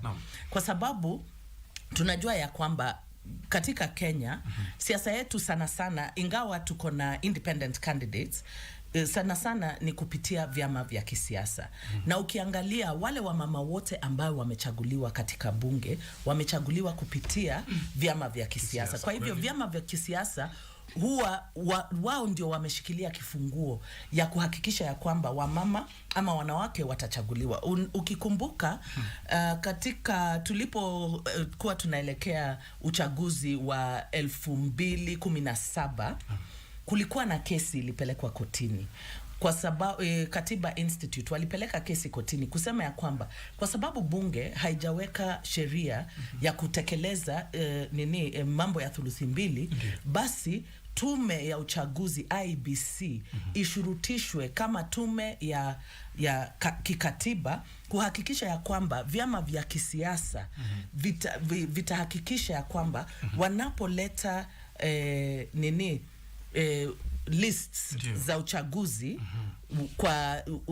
kwa uchaguzi mkubwa, wahakikisha ya kwamba hizo wameorodhesha kupitia hiyo thuluthi mbili. Ndio. Hiyo sheria ilipingwa siku moja kabla deadline. Okay?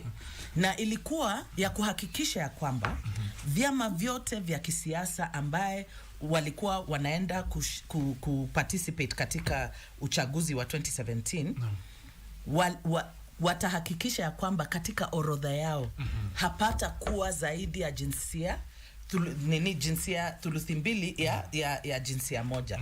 Kwa hivyo inaonekana, tunajua ya kwamba ni vyama vya kisiasa ambaye walipinga hiyo sheria, lakini tunajua kuangalia kupitia sasa practice, tumeona ya kwamba vyama, kwa maana watu huwa wanachagua vyama, kuna sehemu za nchi ambaye tunasema ni stronghold, ni ngome ya chama fulani, na ukipata nomination kwa hiyo chama katika hiyo ngome ni kama umechaguliwa tayari. Okay? Kwa hivyo tunasema ya kwamba ikiwa vyama vya kisiasa watakuwa katika mstari ya mbele ya kuhakikisha ya kwamba wanawake wanapata hizo tiketi katika ngome zao, tutaona wanawake zaidi wakichaguliwa. Na nikupe tu kuangalia tuseme tu kwa mfano, tuangalie the numbers ikiwa katika hizi viti 290 za constituency zile ambazo zinagombaniwa na wanawake na wanaume, ikiwa katika hizo viti tunachagua tuseme jinsia moja, at least 70 ya jinsia moja, hatutakuwa na hiyo shida hata kidogo, kwa sababu tuko na hizo viti 47 ya women reps. Alafu pia katika nominations pia vyama vinapaswa kuhakikisha ya kwamba wanaorodhesha mwanamke na mwanamume ili tuwe na usawa, so 6-6. Kwa hivyo vyama vya kisiasa ndio wako katika mstari wa mbele wa kuhakikisha ya kwamba wanawake wanachaguliwa. Na nchi zetu jirani ukiziangalia, unaona ya kwamba ni nia ya kisiasa ambaye imehakikisha kwanza wameiweka hiyo sheria kwenye katiba, alafu wanafuatilia hiyo sheria. Sisi Kenya tunajulikana sana ya kwamba tuko na sheria nzuri, sio tu ya kijinsia, tuko na sheria nyingi sana ambazo ni nzuri, lakini hatutekelezi. We just don't implement. Watu wanakuja wanaangalia sheria zetu nzuri, wanabebana nazo, wanaenda wanazitekeleza, tunaona wanaendelea mbele. Kama hizi nchi zetu jirani, ukiangalia nchi kama Rwanda, rais mwenyewe Paul Kagame alikuwa ni mkimbizi huku Kenya. Na advisor wake wa jinsia alikuwa ni Mkenya. Na they borrowed heavily from Kenya. Na angalia wako mbele, wako nchi ya mbele dunia mzima. Na they are our neighbors. Uganda pia wamekuwa wakiangalia vile Kenya, zile sheria ambazo ziko huku Kenya, na wamezibeba, wamezitekeleza. Burundi pia, Somalia pia, nakwambia hata nchi ambazo zimezaliwa huku Kenya. Kwa hivyo kwetu sisi kama wa Kenya ni aibu, lakini tunajua ya kwamba hii safari itakamilika hivi. Sio ndefu, itakamilika hivi karibuni. Hivi karibuni inaenda kukamilika. Alright, mtazamaji, ni Bi Daisy Mdani. Sikudhania kama pia yeye anaweza zungumza Kiswahili lakini yuko sawa, na kumkaribisha tu kwa sasa tunaungana naye vile vile pia wakili na vile vile pia msomi wa masuala ya kidini Sheikh Ibrahim Lithome ambaye yuko ndani ya studio. Yeye ni mshauri wa kisheria na kidini Baraza Kuu la Waislamu nchini. Karibu sana Sheikh Ibrahim Lithome. Shukran sana Rashid Mwamkondo. Vipi? Nashukuru. Watu wanasema kawia lakini ufike. Nashukuru. Na umefika, pole sana kwa msongamano wa magari hapa jijini. Labda ni vizuri umejiunga nasi na tunazungumzia kuhusiana na swala hili la usawa wa kijinsia. Miaka 60 tangu tujinyakulie uhuru, bado Kenya tunapigana na swala hili. Wewe ni kiongozi wa kidini. Je, jukumu lenu kama viongozi wa kidini kuhakikisha kuna usawa wa kijinsia ni lipi? Kwanza kabisa ni lazima tujue tunapozungumzia juu ya usawa wa kijinsia hatuzungumzii juu ya wanawake peke yake. Na nashukuru sana Bi Daisy Mdani amenishirikisha hapa. Na pia katika jopo kazi letu kuna wanaume pia. Na hii ni kuonyesha kutoa ile fikra potovu kuwa tunapopigania swala hili la usawa wa kijinsia ni kupigania haki za wanawake. Ni jinsia zote mbili. Kumbuka kuna jinsia mbili, jinsia ya kiume na jinsia ya kike. Kwa hivyo katiba yetu ilipoweka hicho kipengele cha 81 sehemu ya B ya ba, iliweka kukusudia kuwa ikiwa wanawake ndio wengi katika vyombo hivi vya utawala, basi wanaume watapata nafasi pia. Na ikiwa wanaume ndio wengi kama ilivyo hali hivi sasa, wanawake nao pia wapate nafasi. Kwa hivyo ni swala ambalo sisi tunalipigania sana, na hasa kama viongozi wa kidini. Dini inazungumzia juu ya usawa. Tunajua kuna baadhi ya mambo ambapo tunasema mwanamume kwa mfano katika familia ni kichwa cha familia. Kuna baadhi mambo ya kidini ambayo pengine mwanaume anaweza kufanya, lakini katika masala ya utawala na usawa katika nchi na nafasi za ajira, nafasi za kuongoza, dini haijapinga lolote kuhusiana na usawa kama huo. Kwa hivyo sisi tunaunga mkono kikamilifu kuwa jinsia moja isizidi thuluthu mbili katika hizi nyadhifa za utawala au vyombo ambavyo vinatawala na vyombo ambavyo watu wanachaguliwa kuwakilisha wananchi. Kwa hivyo tunaunga mkono. Jukumu letu ni lipi? Wajua watu wengi hufikiria kuwa jukumu la viongozi wa kidini ni kuwapeleka watu akhera tu. Hili mimi ninalipinga kabisa. Ndio linafanya watu waende shakahola hilo. Kabla hatujaenda huko lazima tuishi hapa, Rashid. Na kuishi hapa ili kupatikane maendeleo na ili kupatikane na ustawi, ni lazima watu wa jinsia zote waweze kushirikishwa. Wanawake wamesoma, wanaume wamesoma. Mimi ni baba wa mabinti 4. Na wote wamesoma katika chuo kikuu. Sasa unataka waende wapi? Kwa hivyo mwanamume ana haki na mwanamke ana haki. Kwa hivyo sisi kama viongozi wa kidini tuna jukumu. Na jukumu lenyewe tunaweza kulitekeleza kupitia wapi? Majukwaa ya kidini. Kila Ijumaa niko katika msikiti wa Ijumaa pale. Wanakuja kuswali pale waumini zaidi ya 1500. Nina jukumu ya kuweza kuhamasisha waliunge mkono jambo hili. Wanasiasa pia wanakwenda katika sehemu za ibada. Tunatumia nafasi kama hizo kuhamasisha, na tukipewa nafasi katika vyombo vya habari kama hivi tunatumia kuhamasisha watu. Tatizo letu kubwa ni wanasiasa. Nilipoingia hapa namsikia dada yangu Daisy akizungumzia juu ya nia ya kisiasa. Rashid, unajua Waswahili na nyinyi ni Waswahili wa pwani mnasema penye nia pana njia. Hivi sasa tofauti iliyokuwako tangu tulipopata katiba hii mpya, kulikuwa na katiba lakini njia ipo. Kwa sababu njia imewekwa na katiba. Huu ndio msema kweli. Lakini nia ilikuwa haipo. Hivi sasa nia ipo. Kwa sababu kiongozi wa nchi, rais mwenyewe alipochaguliwa, nafikiri ilikuwa haijapita miezi 2, akaandika stakabadhi na kuambia watu hiki kipengele ni lazima kitekelezwe. Na tukumbuke pia katika utawala wa rais aliyetoka, kabla hajaondoka, jaji mkuu aliweza kutoa maagizo kumwelekeza rais kwa mujibu wa katiba yenyewe kipengele cha 261 na kumwambia kuwa vile bunge lilivyo hivi sasa limekiuka katiba. Na hii katiba tumeweka kwanza, rais mwenyewe anapochaguliwa huinua juu Biblia, kama ni Mkristo anainua Biblia na upande mwingine anainua katiba. Anaapa mbele za watu na Mwenyezi Mungu kuwa ninaapa kuwa nitaitekeleza. Haijatekelezwa mpaka sasa kuhusu swala hilo, lakini tukaona kuwa kuna nia. Kwa hivyo tofauti ya siku zilizopita na majaribio yaliyotangulia kulikuwa hakuna nia ya kisiasa. Hivi sasa tunashukuru Mwenyezi Mungu, nia ya kisiasa ipo, na tunamwomba Mwenyezi Mungu ajalie hiyo nia isibadilike, kwa sababu wanasiasa, Rashid, wana tabia ya badilisha nia zao. Kweli. Kama vinyonga. Naam, lakini pia tunawaambia kitu kingine. Hii katiba si yao, ni yetu sisi wote. Na wao wako pale kama wawakilishi wetu.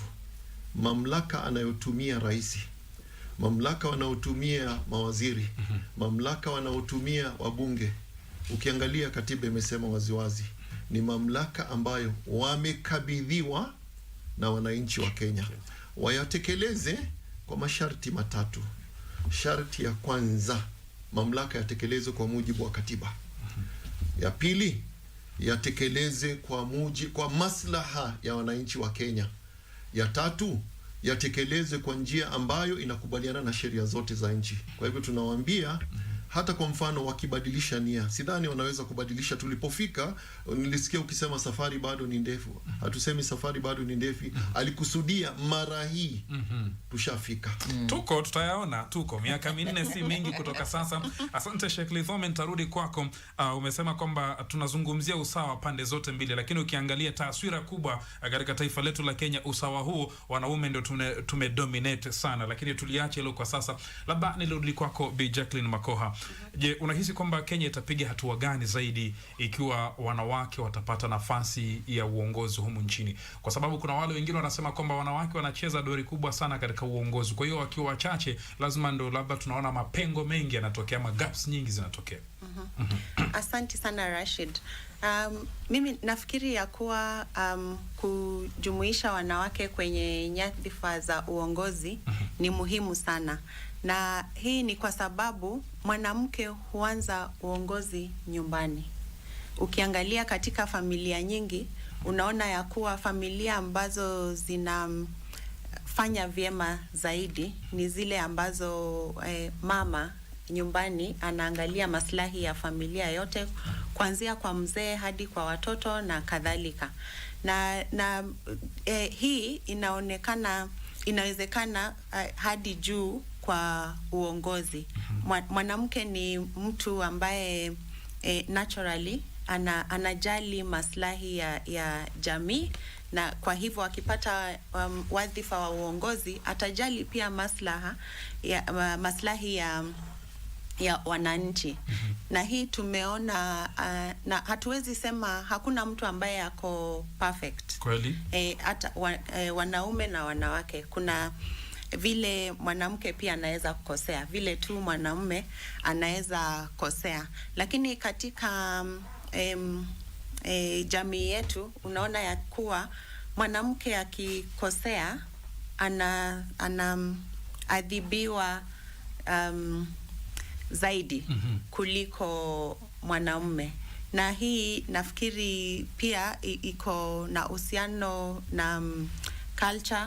Vile tumeweka wanawake mahali fulani na wanaume sana sana wanakuwa favored kwa vitu mbalimbali. Lakini pia nafikiri ni vizuri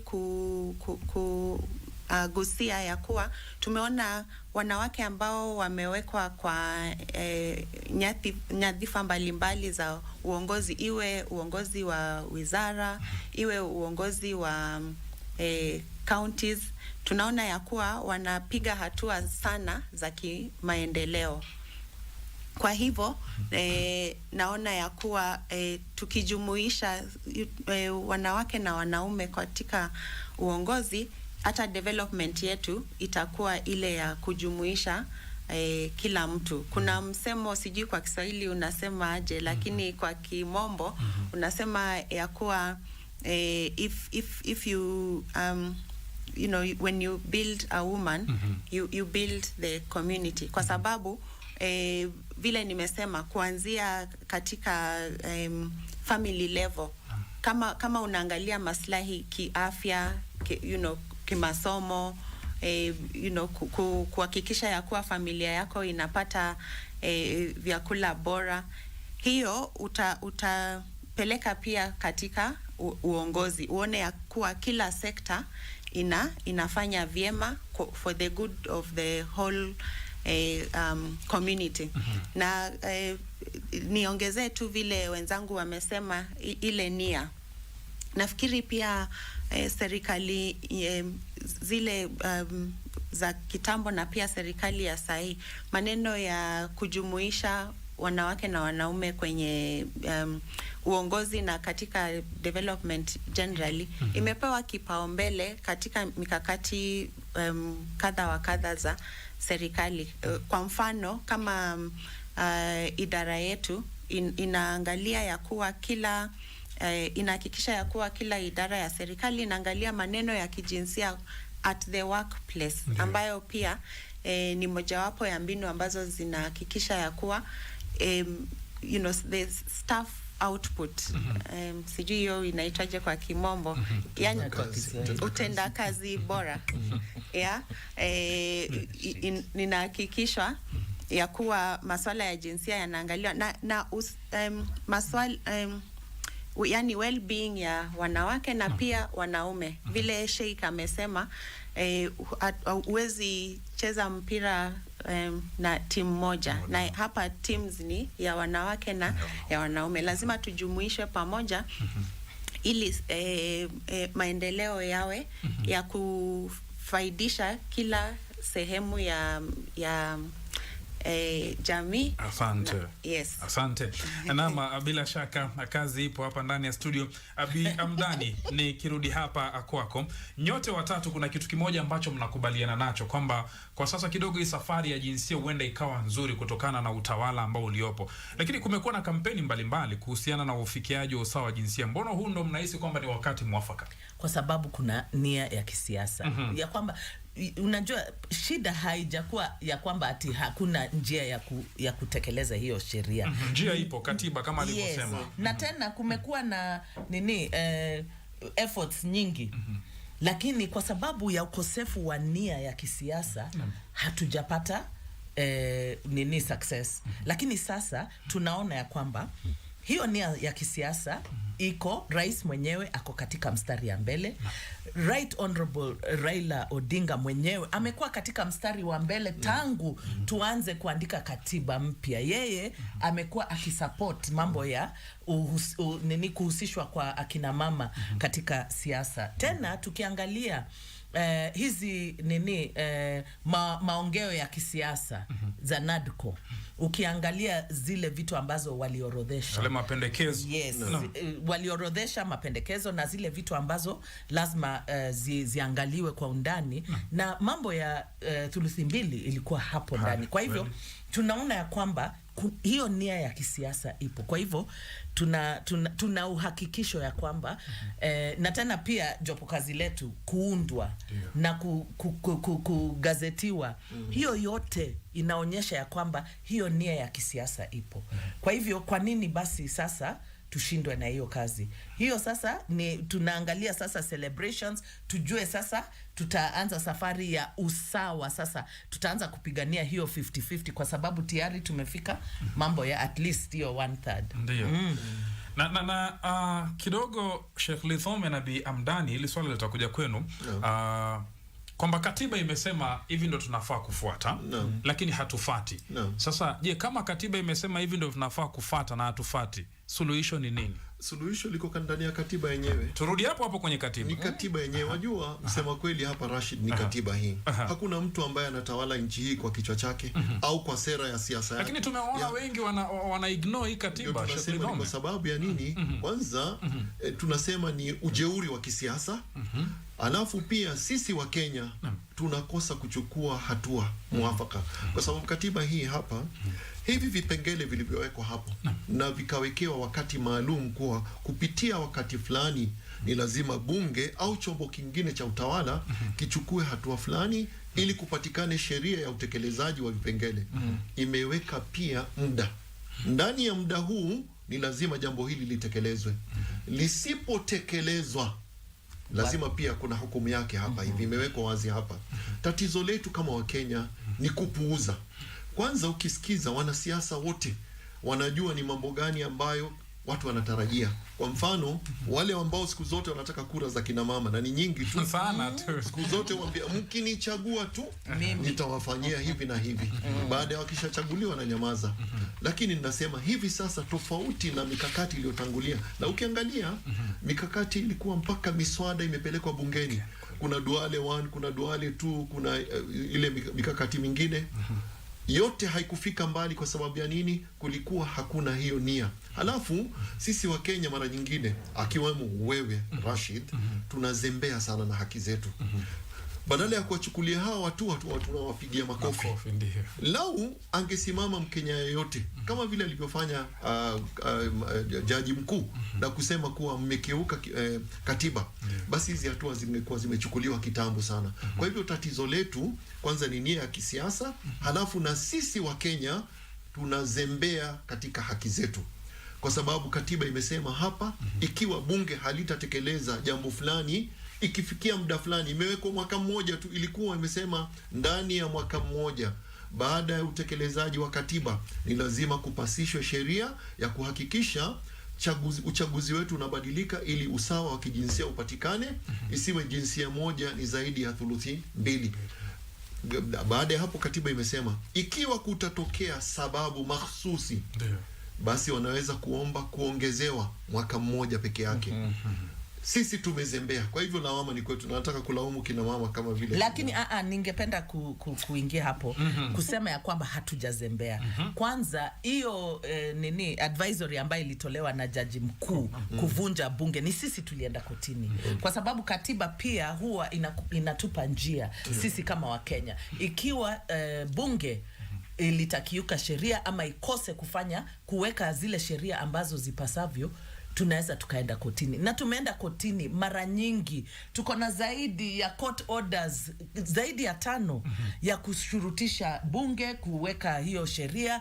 Bunge inajifanya kuweka hiyo sheria, kuleta hizi sheria, baadhi ya sheria, lakini zile votes kupiga kura kuhakikisha ya kwamba hiyo sheria itekelezwa haijakuwa, kwa sababu hiyo nia ya kisiasa haijakuwa. Lakini akina mama hawajazembea. Kwanza in fact hii sheria ya thuluthi 2 inafanana. Tumezembea kama Wakenya.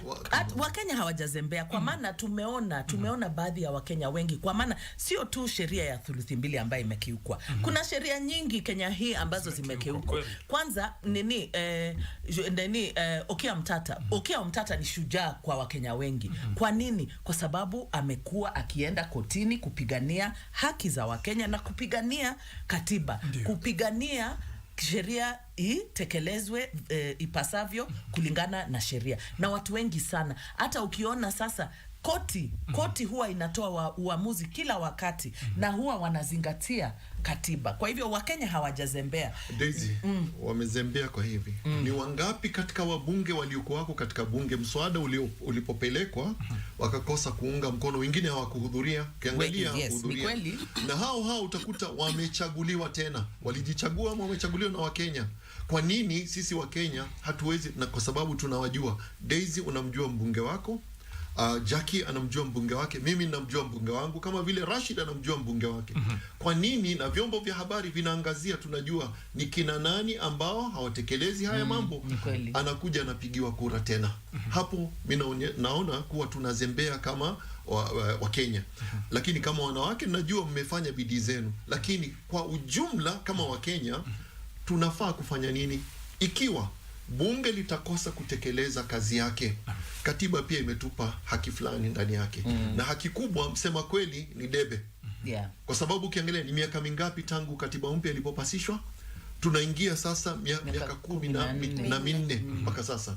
Kuna watu wamerudishwa mara 2 bungeni na ni katika wale ambao hawakuitekeleza hiyo. Kwa hivyo Wakenya tunafaa kutumia nguvu zetu wakati wa kura. watu wakizembea kufanya kazi yao, wakija wakati wa kura, kwa nini tuwape kura zetu? Kwa hivyo kwa ujumla kama Wakenya, katiba imetupa mamlaka ambayo hatutumii, Rashid. Okay. Bibi Jacqueline, tukianza kipindi uliweza kuzungumzia kwamba katika ulingo wa kisiasa kidogo uwakilishi wa wanawake uko chini sana. Labda nirudi kwako. Kuna wanawake ambao wamekuwa katika uongozi wa kisiasa nchini kwa muda mrefu sana. Labda je, wanatumia jukumu lao vipi kuweza kumenta wanawake wale wachanga kuingia katika nyadhifa za uongozi, ama tunao wamekaa kwa vile washamaliza yao basi? Najua kuna wanawake ambao wana mentor vijana na hapa kwa vijana, yani wanawake wadogo wanaoingia kwenye siasa. Najua kuna mentorship programs kadha wa kadha, na najua akina mama kama akina Charity Ngilu, ukiangalia wale watu ambao wanasema kwa sababu ya huyu mwanasiasa alinisaidia hivi kwa mawazo na maneno kadha wa kadha hadi nikaingia kwenye siasa. Na kama idara ya jinsia hata tumekuwa na partnerships na vikundi mbalimbali ama mashirika mbalimbali including yale ambayo sio ya kiserikali, kukuwa na hizi forums ambazo ni za mentorship. Nikipatiana kama mfano, tuna program ambayo tuna shiriki na shirika moja lisilo la kiserikali ya kumenta viongozi katika vyuo vikuu. Unajua vyuo vikuu mbalimbali viko na leadership structures ambazo hapo ndani unapata kuna wanawake wa umri mdogo ambao wako kwa nyadhifa za uongozi, na ukiangalia katika siasa ya Kenya utapata ya kuwa wanasiasa wengi wamepitia katika hizo structures za vyuo vikuu, na kati yao ni wanasiasa hata sasa hivi. So huwa tuko na hizo platforms ambazo wanawake waliobobea kisiasa, kama nakumbuka forum ya mwisho tulikuwa na Bi Lina Jebi akiongea na wanawake vijana kutoka vyuo vikuu kuwahimiza vile wanavyoweza ku navigate through the political landscapes ili ingie katika nyadhifa za uongozi. Na ningependa kugusia ya kuwa hatuwezi ignore changamoto ambazo wanawake generally wanakumbana nazo katika ulingo wa kisiasa. Mambo ya gender based violence, for example, inaitwaje? Ukatili wa kijinsia. Sasa unapata ya kuwa ile maneno ambayo wanawake wachanga wanapitia wakitaka kuwania uongozi, gender based violence inafanya wengine wanaogopa, kwa sababu unajua ya kuwa ukatili wa kijinsia unaegemea sana wanawake ukilinganisha na wanaume. Tumesema ya kuwa maneno ya jinsia ni both men and women, lakini kuna maneno ambayo yanawaathiri zaidi wanawake kuliko wanaume. Pia ukiangalia maneno ya in terms of socioeconomic status, unapata ya kuwa wanaume sana sana wako at a better place compared to wanawake. Na siasa ya Kenya, sisi ni wa Kenya, tunajua ya kuwa ili uingie katika kiti cha uongozi unahitaji pesa nyingi sana. Najua haistahili kuwa hivyo, lakini hivyo ndio hali ilivyo. Sasa Kenya yetu hivyo ndio ilivyo. Sasa unapata ya kuwa pia hiyo inakuwa changamoto kwa mwanamke wa kawaida kama Jackie hapa. Ukitaka kuwania uongozi, unafikiria mahali pa kupata hizo rasilimali ambazo zitakuwezesha kutembea kila mahali, kupatiana pesa na kadhalika ambayo haistahili. I think hiyo ndio Sheikh anasema ujeuri wa kisiasa. Tumeweka pesa sana katika siasa zetu ambazo sasa zina disadvantage wanawake.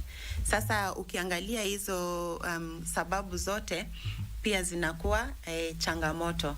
Lakini in terms of mentorship nafikiri kumekuwa na many efforts, and najua hata Daisy kwa in the civil society organizations kuna programs mbalimbali ambazo zinasaidia akina mama wachanga vile wanaweza kuingia katika siasa, na hiyo najua inaweza fanyika hata more than what is happening, but at least tuna recognize ya kuwa kuna hiyo efforts ambazo zina mentor kina mama into vijana.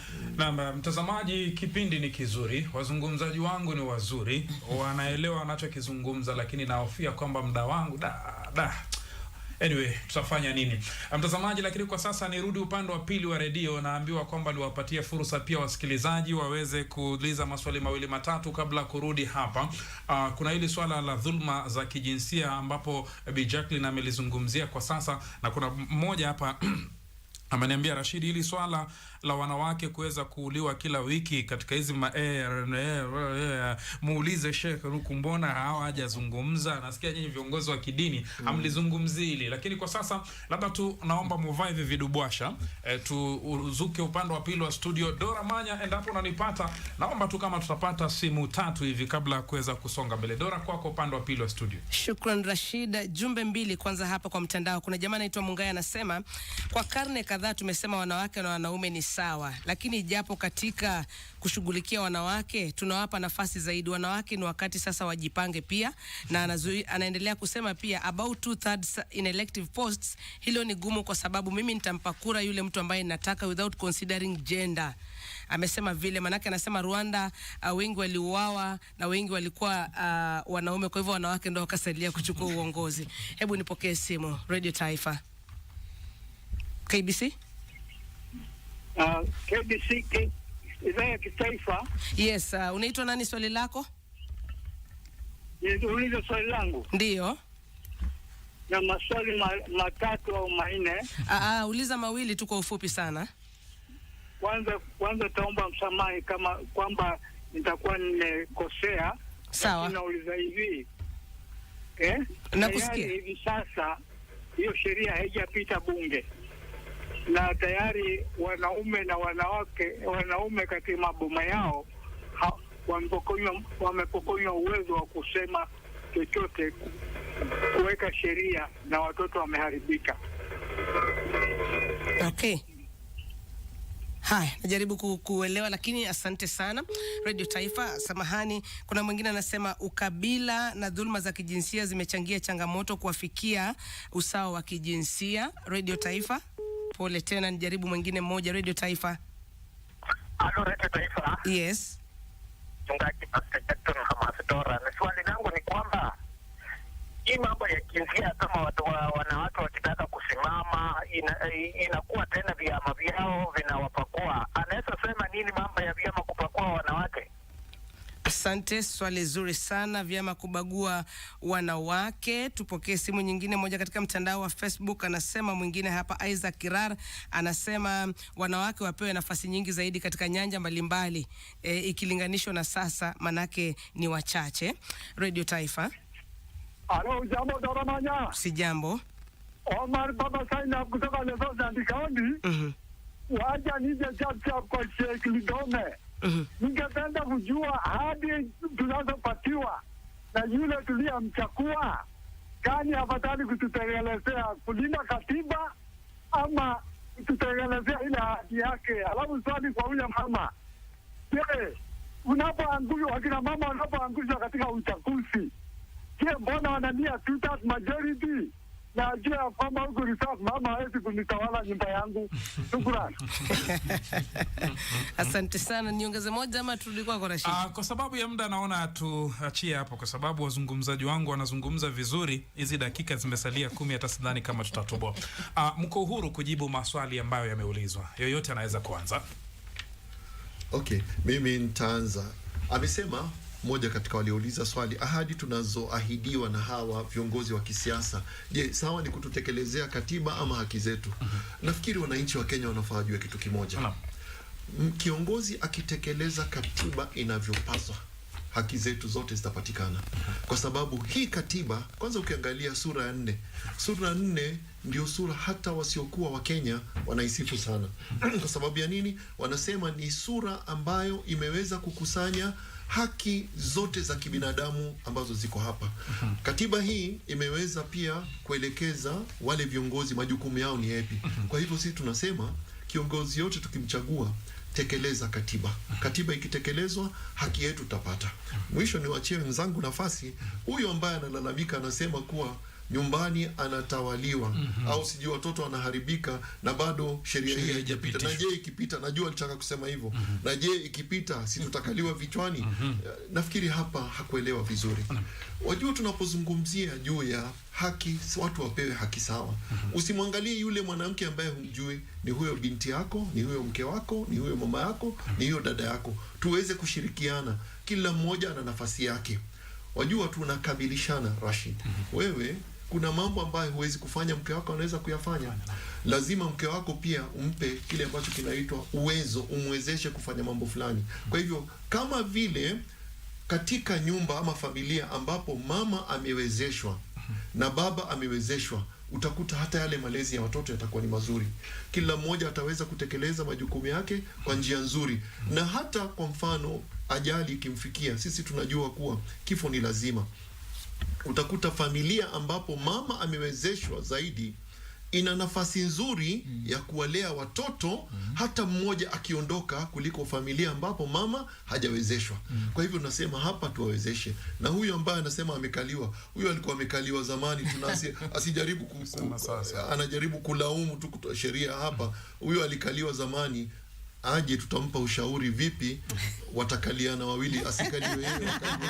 Na kabla kuapisha dada zangu hapa ndani ya studio, kuna moja kauliza swali kwa Sheikh Bilusi Moria. Anasema kuna hili swali la femicide, wanawake killed every week kwa hizi Airbnb na majumbani. Shida ni nini na what are the religious leaders doing about it? Hatujasikia sauti yao ama wanasema ni sawa? Kwanza hatuungi mkono. Hakuna dini ambayo inaweza kuunga sawa. Wacha kuuliwa wanawake. Hakuuliwa mwanadamu yoyote. Hakuna dini ambayo inaunga mkono. Na je, tuna jukumu ya kulizungumzia? Naam, tuna jukumu ya kulizungumzia. Tumelizungumzia? Naam, tumelizungumzia. Labda pengine sauti hazijafika, tunafaa kulikemea na kulizungumzia zaidi. Kwa sababu awe ni mwanamke au ni mwanamume, kila mmoja ana haki ya kuishi na hakuna mtu ambaye ana haki ya kutoa uhai wa mtu mwingine. Kwa hivyo hapa mimi nakubali lawama, tunafaa kuwa na sauti ambayo inasikika zaidi kuweza kuwazungumzia. Na watu pia tuambie wanapoingia katika uhusiano wa kindoa au labda wanaochumbiana wanatarajia kuoana, lazima waheshimiane. Kwa hivyo na pia tunafaa tuangalie ni nini kinachopelekea watu kuoana. Wajua daktari mzuri Rashid, sio yule ambaye anatibu maumivu, ni yule anayetibu kiini cha haya maumivu. Inafaa tuangalie kama jamii ni kipi ambacho kinapelekea watu kuwa na unyama kama huu. Kwa hivyo kama jamii nafikiri tuna jukumu kama hilo. Na mshikilia hapa, turudi sasa kwa wanawake wenyewe. Kuna maswali hapa yameulizwa kuhusiana na swala la jinsia, vyama vinawabagua, na vile vile pia swala la ukabila limejitokeza. Na kuna mmoja anasema kwamba wanawake umujipange, siwezi kwenda kuchagua mtu na ukanilazimisha nichague jinsia fulani. Sijui mnazungumzia vipi? Wacha niseme hivi, kwanza sheria yetu inalazimisha watu kuchagua wamama. Hizo viti 47 ni viti vya wamama na wanachaguliwa na wanaume na wanawake, kwa sababu sheria pia ni chanzo ya kuleta mabadiliko. Kwa maana kama vile dadangu Jackie alisema hapo mbeleni, kuna sehemu za nchi hii ambapo tuko na jamii ambayo hawawezi hata wakakubali kwa sababu ya mila na desturi ambazo zimepitwa na wakati, lakini wao hawajafikiwa na ujumbe ya kwamba dunia imebadilika. Wao hawaoni wanawake kama wanaweza kuwa viongozi. Kwa hivyo sheria inapowekwa, tuseme kama hiyo sheria ya kuweka hawa women reps, ama kama kwenye county tuko na zile viti ambazo huwa wanaongezea wamama katika county assemblies kuhakikisha sheria ya thuluthi mbili inatekelezwa, na tunaona imeanza kuleta mabadiliko. Tumeona katika sehemu za nchi mahali ambapo jamii hawakuweza kufikiria kuchagua wamama wamechaguliwa. Tunaona katika county ya Wajir walichagua wamama wawili kwenye wodi. Kwa hivyo tunaona ya kwamba sheria huwa inasaidia, na katika katiba yetu pia katika kipengele ya 24 kuna sehemu ambapo inasema ya kwamba kuna haki ambazo zinaweza zika to limit certain rights, kuwekewa mipaka ili kutekeleza demokrasia yetu. Tuseme kama vile hii mambo ya thuluthi mbili, affirmative action. Unajua katika katiba pia inasema ya kwamba serikali inaweza ikalete programs za affirmative action. Affirmative action ni kama positive discrimination, kuongezewa kwa nafasi ama kwa njia ya watu wengine wale ambao wamebaguliwa ili waweze kuafikia mahali wale wengine wamefika. Hata kwenye devolution tuko na equalization fund, kwa sababu tunajua ya kwamba kuna sehemu za nchi ambazo zilikuwa zimebaguliwa na serikali, hawakuwa wanapata maendeleo, hawakuwa wanapata fedha za kuendeleza maendeleo, lakini wanapata fedha zaidi ya wale wengine ili waweze kusonga mbele haraka na maendeleo. Kwa hivyo hii sheria ya thuluthi mbili lazima ionwe kwa hiyo njia, na vyama vya kisiasa vile nilisema hapo mbeleni, nitasema tena ya kwamba wao ndio wako na kifunguo. Kwa hivyo lazima tuhakikishe ya kwamba mikakati inawekwa kwenye hizo vyama vya kisiasa, kwa maana tumeona ya kwamba katika ngome yao wakiweka wamama ama wamama wakipewa hizo viti ili waweze kuchaguliwa, huwa wanachaguliwa. Kwa hivyo sio Wakenya hawa ambao wanasema hawawezi kuwachagua ni wachache. Wakenya hawana shida ya kuchagua wamama, ni tu hatuwaorodheshi kwenye orodha ya uchaguzi ili waweze kuchaguliwa. Na sio kusema ati wanachaguliwa kwa sababu ni wanawake, ni kwa sababu wanawake wako na uwezo wa uongozi, na tunapowapatia hiyo nafasi inaonekana. Tumeona wamama wengi ambao walikuwa pewa viti maalum, siku hizi ni vigogo wa siasa. Wamama kama Millie Odhiambo, wamama kama Sisi Mbarire tena ni governor, wamama kama Gladys Wanga alishikilia hiyo kiti ya 47, sasa ni governor.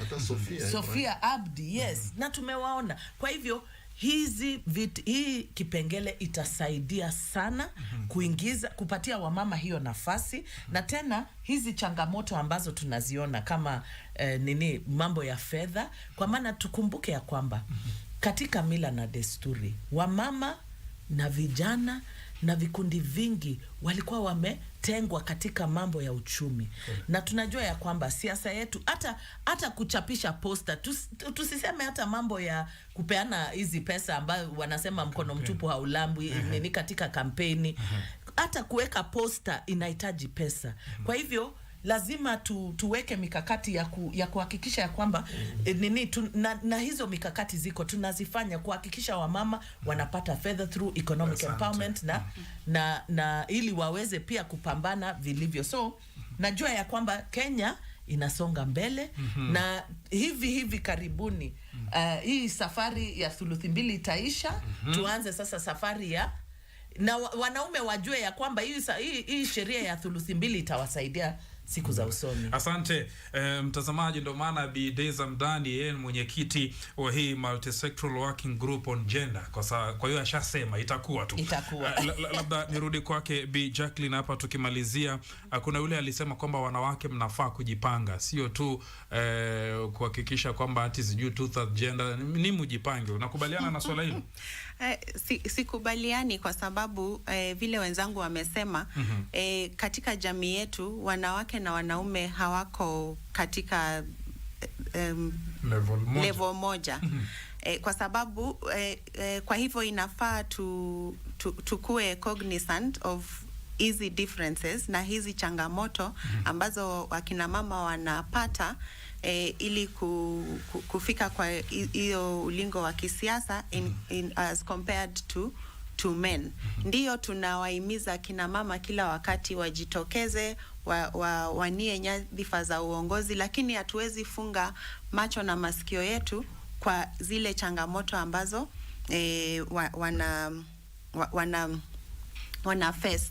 Na vile Daisy amesema hizo changamoto za kitamaduni, changamoto za economic wise, hata ukiangalia jamii kama kule ambako ninatoka, ukiangalia maneno ya inheritance bado ina discriminate wasichana na kina mama. Sasa utapata ya kuwa kijana ako na mahali pa kuanzia, at least yuko na rasilimali fulani, lakini mwanamke hauna chochote, inafaa uanzie from scratch. Sasa unaona hata kama ukilinganisha hiyo ikiwa ni mbio, kijana yuko mbele, ameanzia mbele ya msichana. Na ninapomalizia tu tena nirudie hapo kwa maneno ya ukatili wa kijinsia.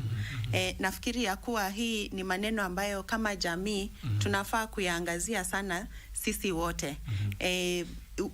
Kuna maneno ambayo saa zingine nafikiri jamii sahii pia kuna mabadiliko fulani, especially in urban areas. Hatujali maslahi ya neighbor wangu. So unaweza ona vitu fulani zinafanyika, kwa hiyo nyumba kuna mzozano kila mahali, lakini watu wanafunga macho, wanafunga masikio, hawasemi kwa the necessary authority. So I think tuna jukumu pia kukua our brothers and our sisters keepers ili tu asanteni wageni wangu. Mtaniwia radhi, kuna maswali mengi sana, lakini waelekezo wangu wananipeleka mbio kama baskili iliyoibiwa. Wananiambia kwamba nafaa wind up, lakini kuna maswali mengi na tulikuwa tunakuja kwenye swala la inheritance, kuna swala la civil society roles, lakini mtaniwia radhi, muda haunami. Mtazamaji, naomba tu niliachie hapo. Mada ni nzuri, ni pana, wazungumzaji wanajua ni nini wanachokifanya, lakini ndio hivyo. Mimi mwenyewe sitaki kumaliza, lakini on it Ben Ngui, sijui Mato, wote maliza. Kule nako kuna John Angare. Haya, sawa mtazamaji, kufikia hapa sina budi kulikunja jamvi la kipindi hiki. Kumbuka ni kipindi ambacho kinakujia kila siku ya Jumanne kuanzia saa 2 hadi saa 3 kupitia redio na runinga. Ni kipindi ambacho watu tunaangazia masuala mengi sana yenye umuhimu wa kitaifa. Asanteni sana wageni wangu ndani ya studio ambao tumekuwa nanyi, Bi Deiza Mdani. Asante sana ambaye ni mwenyekiti wa jopo kazi ambalo limeundwa kuhakikisha kwamba jinsia inakidhiwa, na vile pia ni yeye anatoka ama ni mkurugenzi wa Community Advocacy and Awareness Trust. Asante vile pia Sheikh Ibrahim Lidhome, huyu ni wakili, na usimwone kavaa kanzu ya kiamua kupiga shuka yake ya Kimasai utamsahau. Na vile pia kumbuka ni mshauri wa kisheria na kidini katika Baraza Kuu la Waislamu. Na asante sana vile pia Bi Jacqueline Makoha, mkurugenzi jinsia, idara ya jinsia, wizara ya jinsia, utamaduni na turathi. Kwa niaba ya wote waliofanikisha kipindi hiki, itoshe tu kwamba itifaki imezingatiwa. Mimi naitwa Rashid Momkondo, hadi Jumanne ijayo, kipindi sawa na hiki, studio sawa na hii, ila wageni ni Mungu ndio anawajua. Kwaherini kwa sasa. Asante.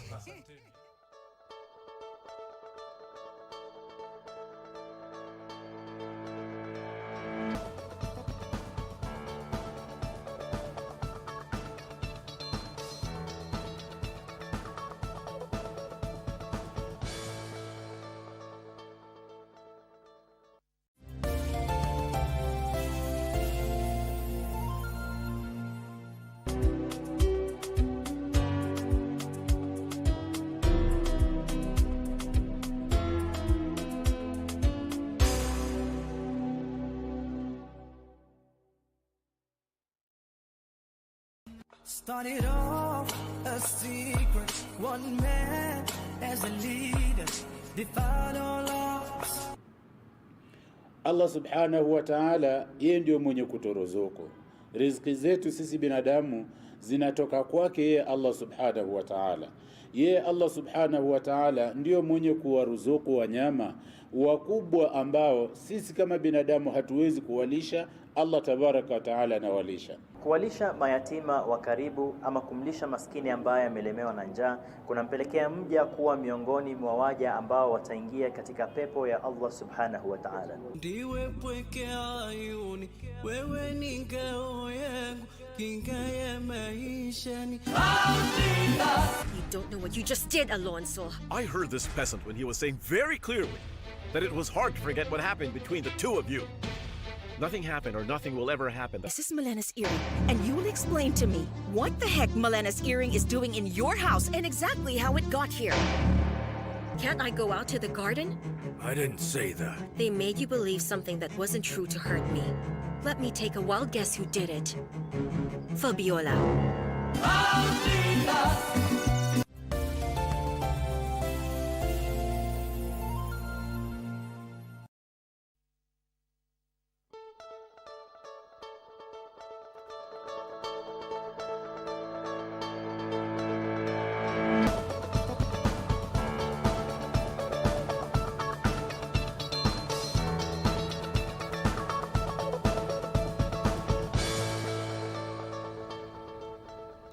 Welcome back to Good Morning Kenya, and of course this is Entrepreneurship Tuesday, and today we are going to talk about a very important topic revolving around entrepreneurs. Today we are going to talk about how small SMEs or entrepreneurs can become export market ready.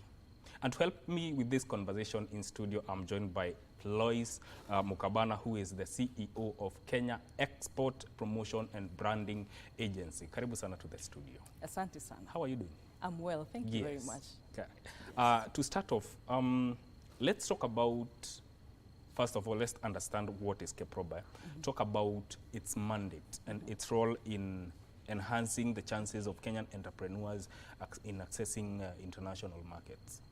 Thank you very much, Mike, and that's a very good question, because Kenya Export Promotion and Branding Agency is, as an organization the way we know it, is relatively new. Came into being August 2019, following the merger of the former Brand Kenya Board and the former Export Promotion Council. And that is where we get our mandate from. Yes. We have a mandate in export promotion and we have a mandate in nation branding, where what we're looking for in export promotion is to be able to see how we can push Kenyan exports, leveraging on what Kenya is already known for. And that's now where the national brand mandate comes in, where we're trying to position the country positively, yes, so that we can be able to position it in readiness for trade, investment, tourism, and just having a positive narrative around our country. So that is our wide mandate. And in that mandate, there are few activities then that make up what export promotion is and what nation branding is. And they, first of all, involve the issue of trying to, the bottom line of it being to ensure that we're able to get linkages, market linkages for exporters here in Kenya to markets abroad. And to be able to do that is actually really a process.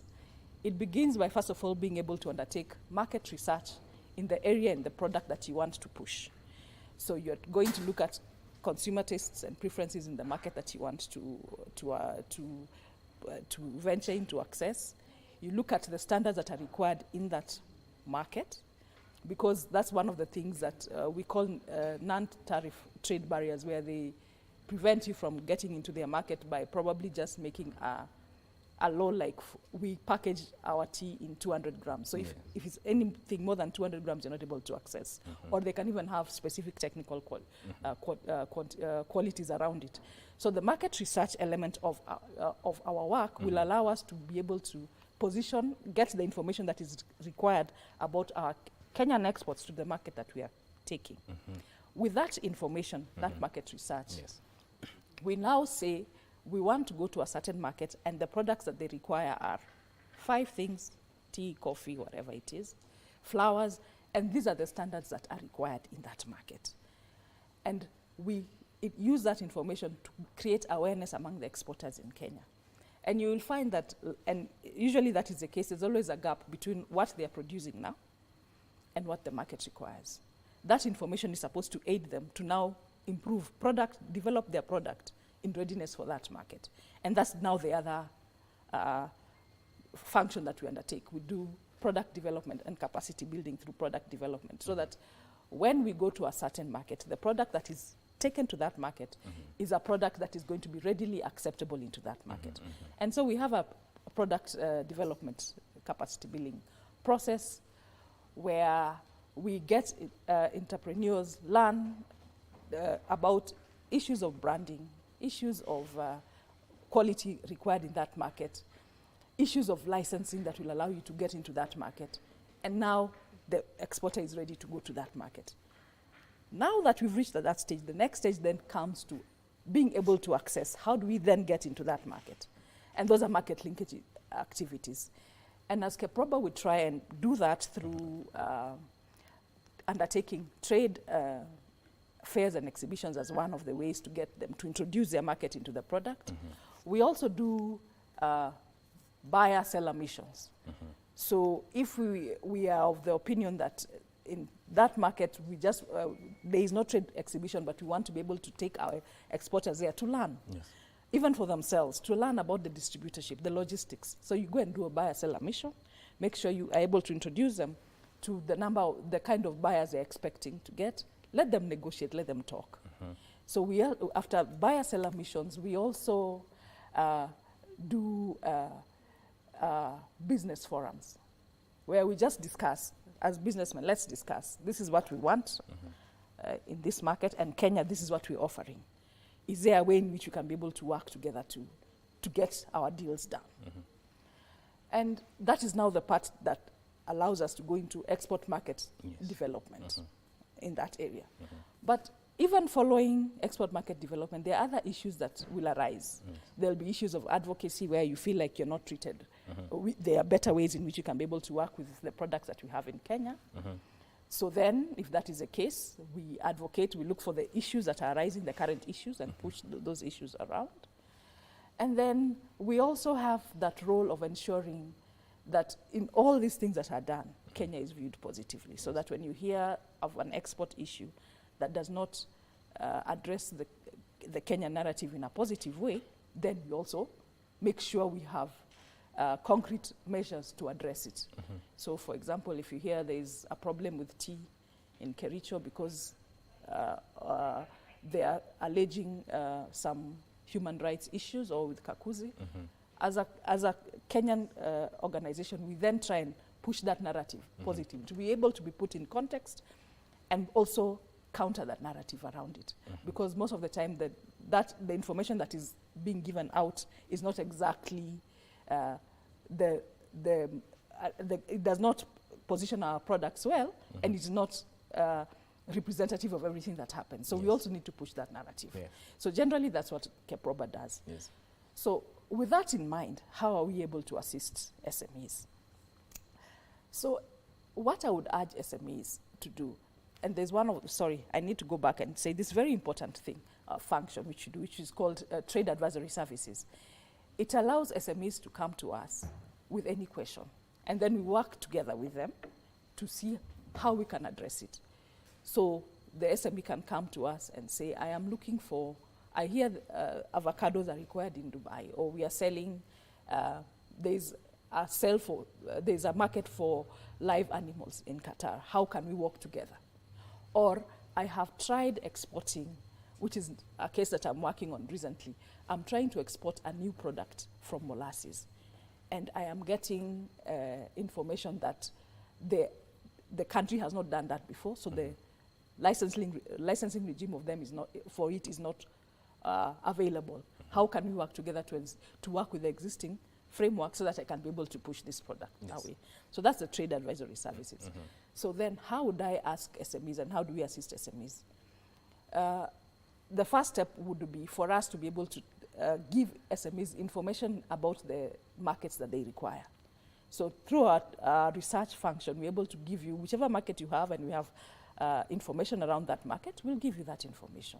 That should be able to allow you to push your product.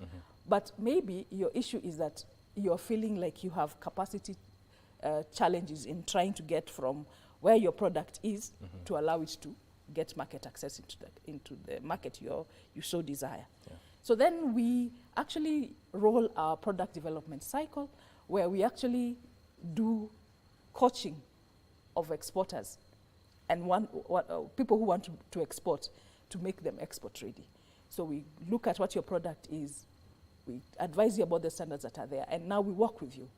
There's an initial training, we go to on-site training, we try and make sure you get all the standardizations that are there. We work with you to get the export licenses that are necessary.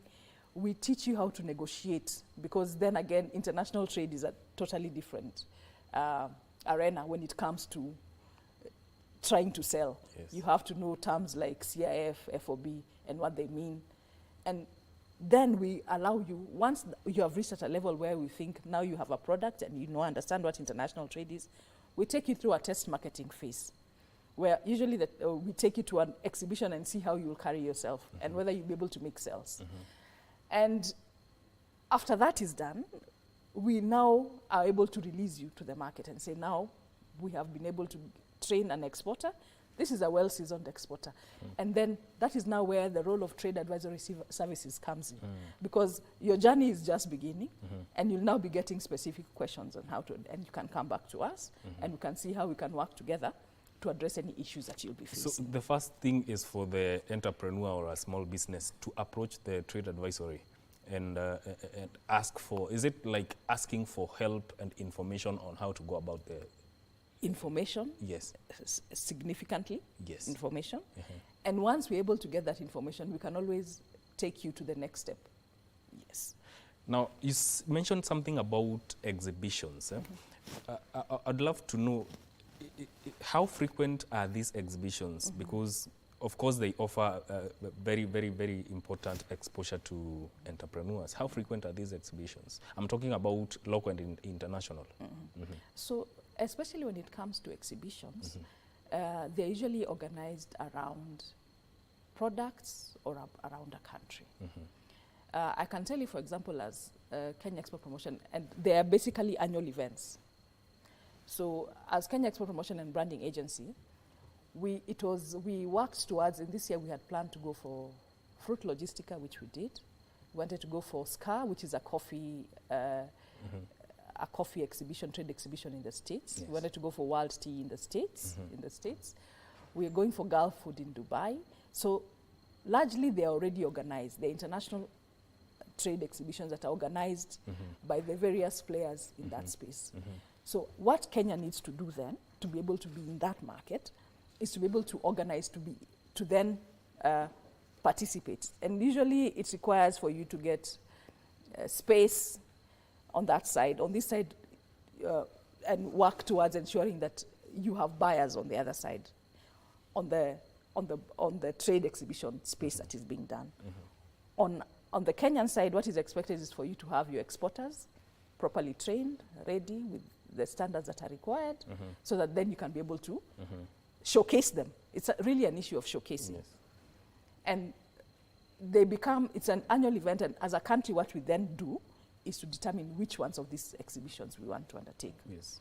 Some will do, some will not do. But one of the things that Kenya Export Promotion and Branding Agency does, because there are so many exhibitions based on so many products, we actually do a Kenya Export Market Development Plan, where we invite all these players to tell us which exhibitions are available and which ones we as Kenyans want to participate in. So that then we have a map, we have a calendar of events. And the calendar of events is shared among exporters, export stakeholders in the country. So we are going to come back, and we are going to talk about how small businesses or business owners can conform to the export regulations and customs requirement, but we'll do that after this short break.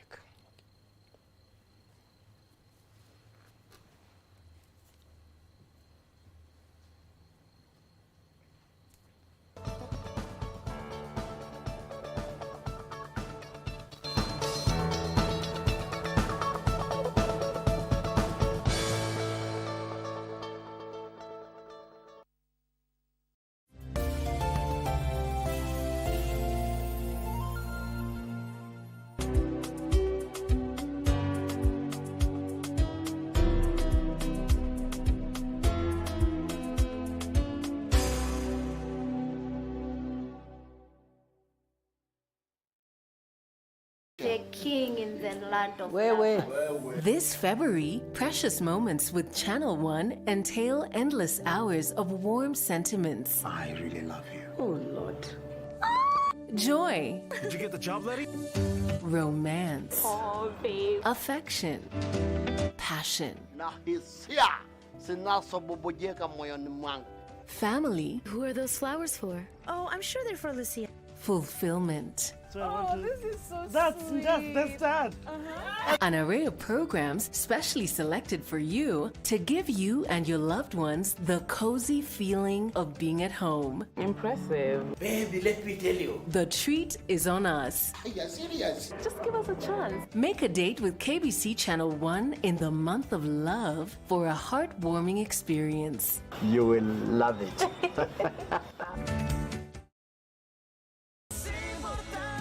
You'll never have her again. Don't underestimate me. What was that woman doing here? Let him into the garden so that your father wouldn't notice him. Well, it's all right. It's only natural that he wants to see Nora. No, but Rodrigo doesn't want to see your sister. He wants to see you. No. Marcelo Escalante has a very complicated life. Why do you want to have more problems? Well, problems mean nothing to me. You'd better start to forget about that man. Do you understand? You should have considered it before coming back here, would you say? But whether you like it or not, this is also my house. Therefore, I'm staying right here. Well, I'm terribly sorry for you. I demand you to tell me the kind of relationship that you have with Marcelo. Answer us. Started off a secret, one man as a leader, defied all odds. Allah subhanahu wa ta'ala, yeye ndio mwenye kuturuzuku. Riziki zetu sisi binadamu zinatoka kwake yeye Allah subhanahu wa ta'ala. Yeye Allah subhanahu wa ta'ala ndio mwenye kuwaruzuku wanyama wakubwa ambao sisi kama binadamu hatuwezi kuwalisha. Allah tabaraka wa ta'ala anawalisha. Kuwalisha mayatima wa karibu ama kumlisha maskini ambaye amelemewa na njaa kunampelekea mja kuwa miongoni mwa waja ambao wataingia katika pepo ya Allah subhanahu wa ta'ala. Ndiwe pweke ayuni, wewe ni ngao yangu, kinga ya maisha ni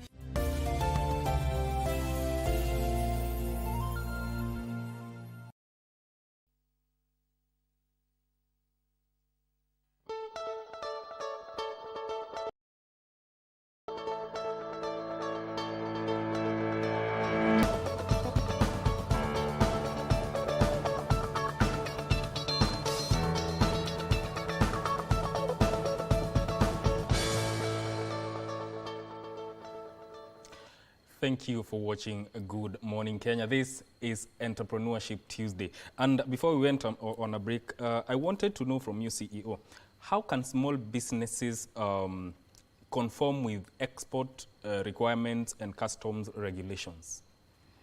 That's very interesting, Mike. And I'll tell you, as a country, the infrastructure for us to have quality assurance standards are available through Kenya Bureau of Standards, and for plants for plants we have KEFIS, which is plant health, and for animals we have the Directorate of Veterinary Services.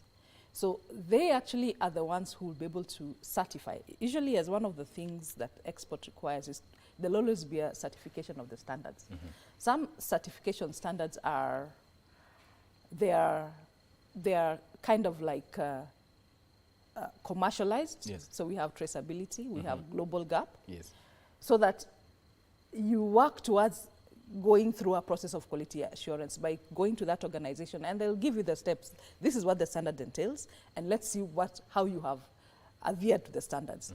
If they find the standards are properly adhered to, they will give you a certificate. And based on that certificate, that certificate will be talking about you having quality assurance of the product that you're having, and you can be able to now sell. There'll be recognition of the same in the global market. So what I'd urge exporters to do is, number one, to be able to have a familiarity of the product that they have and the standards that are required for that product. So for example, if it's a product related to pharmaceuticals, there's a pharmaceutical product that you need to do. And in conjunction with that, the standards that are required, then you're able to move it to Kenya Bureau of Standards, and you're able to get your certification and then use it as a basis. So it's important for you to find out the certification system that is there, and for you to be able to work towards ensuring that you comply to it and get the certification. It's a process, it's an audit and certification. Okay. Now, when it comes to customs regulations, first of all, as a country, there is Kentrade, where all the regulations for what you are required to export, it's a single window that allows you to lodge all your documents. So when you use the Kentrade single window, you should be able to be guided about the regulations that are necessary for the products, because they are very product specific. Yeah. There's never one that is general. Yes. So you won't be, I won't be able to sit here and give you the whole beginning to end. It is very determined, specific to the product that you you want to export. Yes. Speaking of quality assurance, maybe talk about, according to you, what is the importance of having quality assurance for small businesses, especially the ones that are seeking to export? So, as I'd mentioned to you earlier, the certification and quality assurance is really going to be based on the product and the market that you want to export. So the first thing that you'll have to do is to be able to appreciate the product that you want to sell. So is it horticulture?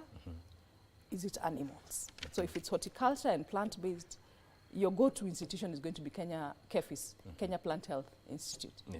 That is going to take you through the process of certification. And it's actually known as the National Competent Authority on Plant Health. Yes. So they will be able to guide you about these horticultural products. Yes. These are the certifications you require. This is where you actually have not yet gotten the standard, and this is what you need to do to achieve it. And you'll hear sometimes once in a while that there has been interceptions of, for example, horticultural products. Yeah. This is where, when they reach the other side, they believe the standards were not met, and then they intervene and ask for you to be able to do corrective measures, and that is done in conjunction with KEFIS. That is basically, and especially when you look at our export products, it's usually tea, horticulture, and coffee. Yes. So the one that usually has issues, especially when it comes to standardization, is horticulture, because it's a fresh product, it has a lifespan. But our sister organization, KEFIS, has been working together with business member organizations around horticulture to see how best to bridge that gap. And it's even interesting because horticulture is something that is really something that our country is looking as our way of improving our exports. And given that our major export market is the EU, even the ambassadors around the EU, together with the organizations here and the business member organizations. For horticulture, the business members organizations are FPIC, Kenya Flower. We actually have a national horticultural task force where we pick up these issues and find out what we can do about correcting them and about being able to ensure that we have very little interventions when we come into the international market. Yes. Yeah. Now, can SMEs or small entrepreneurs access export financing, especially if they're looking to venture into foreign markets? Yes. But then you've brought up a very interesting topic, because export finance, the whole topic of trying to export, because first of all, it is going to be more expensive than if you are to sell to somebody here. Yes. Because it will have an increment in cost. You'll also have to do insurance. You'll also have to do due diligence. So it's going to be more expensive for you to sell a product away than here. Yes. Then there's also the issue that you're not so sure that of the person you're talking to on the other side. You don't know the remedies in terms of legal that should be able to get you to have some form of comfort that I will get my money. And then there's also the issue that it takes longer for you to get paid. Maybe here you'll say it's plus 30 days, but because of the way the international trade is, it's going to be longer. So you're going to spend a longer time without financing. So that export financing has always been seen as an impediment to push people into exports, and it needs to be addressed. However, in the context of our country, there isn't a specific organization that deals with export financing from a perspective of government. However, because of the nature of what exports are, it has been a domain of quite a number of our banks to be able to talk to the exporters so that they can be able to finance them, either through a letter of credit, largely through a letter of credit and documentary evidence, just to support them, to be able to, first of all, to get some assurance about who they are selling to, and being able to ensure that once the product reaches to the other side and it's been taken over by the exporter, that they're able to now get their funds once everything has been done have been done according to the contract that they have set. Export finance is actually a very large topic, and we can continue talking about it for very long. Yes. And for us, and it's a good thing you brought it up, as a country, what then we need to do is to also see whether there can be government interventions that will support export financing from a government perspective. I know people want to say government needs to get out of doing business and just work towards policy and implementation of the policy. But if especially your focus is going to be SMEs, and it's going to be people at that level, maybe there's some form of intervention that can be done. Yes.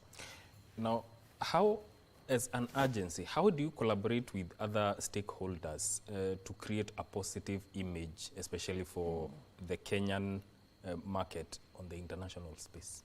Yeah, that's a good question. You know, the export value chain. Yes. By the time you produce, yes, to the point from, if you were to use farm to fork, by the time you farm to somebody enjoying your product in whichever country, you have got very many stakeholders, very many. You start from the production perspective.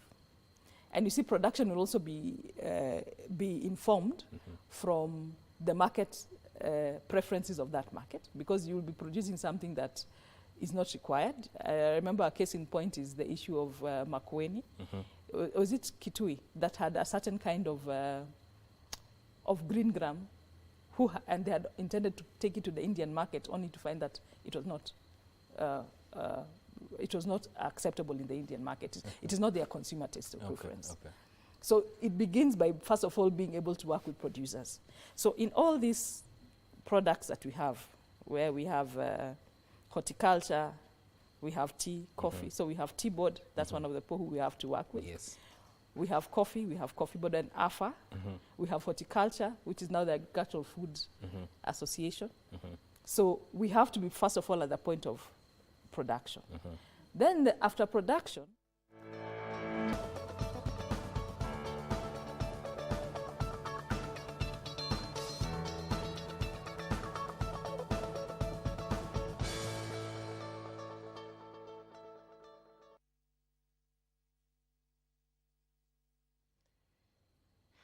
we apologize for that technical hitch, but Good Morning Kenya continues. And we were talking about collaborations between your agency and other stakeholders within the market to enhance chances of SMEs achieving or getting into international markets. So as I was mentioning, the export value chain is very long. Yes. It starts from production, and there are players in the production. So we first of all have farmers. So we at that point at the production level. Then as farmers in the private sector, then we also have business member organizations for each one of them. So whichever, there's going to be, for each of the products that we have, there's going to be a business member organization that we have to deal with. There's going to be a government agency that works with deals with the policy and production issues around that product. So we have Tea Board of Kenya, Coffee Board of Kenya, Agricultural Food Authority of Kenya. We'll have Directorate of Veterinary Services, and we also have the ministries itself. Under each, even as we speak at that level of government agencies, they also report to ministries. So there'll be Ministry of Livestock, Ministry of Trade, Ministry of Agriculture. When you're looking at what it is, Ministry of ICT, because again, ICT has become one of the things that Kenya is being known for. Exactly. In one of the organizations that we've been dealing with, specifically in Germany, they have an import promotion desk that is trying to push and get IT into Germany from Kenya, either as a company largely as a product, ICT products into the German market, or as well as individuals. Yes. So you find that all of these have a business member organization. So you have to work with the business member organization. Yes. And in all these markets, you're dealing with markets, foreign markets. That means you're dealing with people, the ambassadors in that country, Kenyan ambassadors in the country that you want to access, yes, as well as the country's representatives here in Kenya. And then we also have their chambers of commerce. All of them, or most of these countries have chambers of commerce. So the export ecosystem, value chain ecosystem is very broad. It's very broad, and that's how it should be, because by nature, trade, international trade is a wide scope of activities, yes, that everybody has a player, and they're all integrated towards a certain objective. Yes. Yeah. Let's go back to capacity building. You mentioned something about capacity building, and I'd love to know what sort of trainings are there and that you carry out, and what does it entail? Okay. Yes. So we have various forms of capacity building. If I was to refer to the last one that we did, which was with the TFO Trade Finance Canada, yes, it was to assess the export readiness of exporters. They actually were coming here to see whether they would like to bring in Canadian buyers to buy our products, but to do that they have to make sure that the Kenyan products then are okay. Yes. So then we'd have a capacity building around it, where they look at the products that you have, the international standards of the product, your capacity to supply, because that's the other thing. You could bring for us a product, but you do not have the capacity. If they give you an order for 1 container every week or every month, it might be beyond your capacity. So they also look at your capabilities of producing, so that then they can shortlist you. And that's basically around the number of organizations that work around it. Other than the Canadian one, we've done the same thing with the German one, and we've done the same thing with the Swedish one. So that's part of the capacity building we do, just to understand who you are. So that then if we're going to give you buyers from this country, they know your capability, how much they can order from you, your quality of product. But the one that is even more important for export trade in terms of bringing exports from trying to get an SME to become an exporter is a very large one. We actually have what we call an exporters academy, readiness academy. Wow. Because there are many aspects to it. Finance, we've just talked about finance. Yes. One of the issues that faces Kenyan products is actually the branding of the product in terms of global competitiveness, because you might be having a good product. And by the way, most of Kenyan's products are good. Internationally, they're actually the best in some instances. Yes. But however good they are, if I'm a retailer in an international market and I see you package it in a certain way, and there's somebody probably with a lesser quality who branding is more appealing, then I will pick the more appealing one. Yeah. So those are the things that we actually train them on: branding, marketing, negotiations. So there's usually a whole array of trainings and capacity building that we give to an MSME to allow them to be able to access the international market. Yes. The other thing then we also, maybe I need to bring about, is we have an e-portal.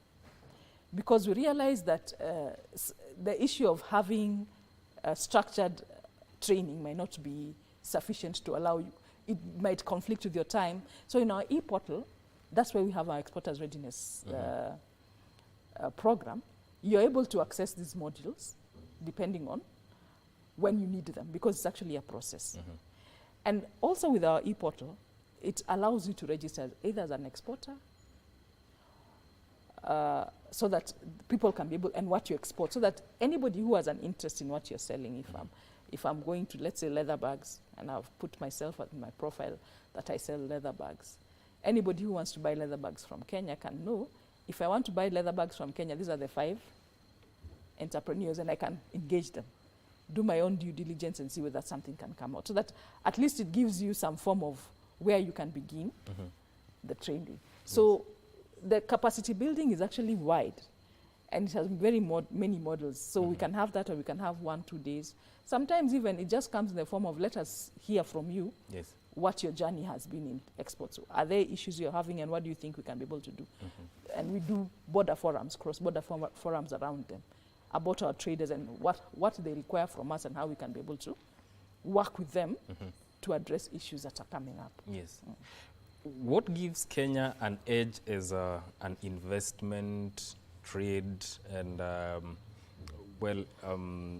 tourism destination? Yeah, Mike, that's a very good question, and you should be happy because in positioning the country, one of the things that Kenya is known for is a young, vibrant, educated, intellectual workforce. Yes. That means then when you invest in Kenya, you should be able to get your needs in terms of employment.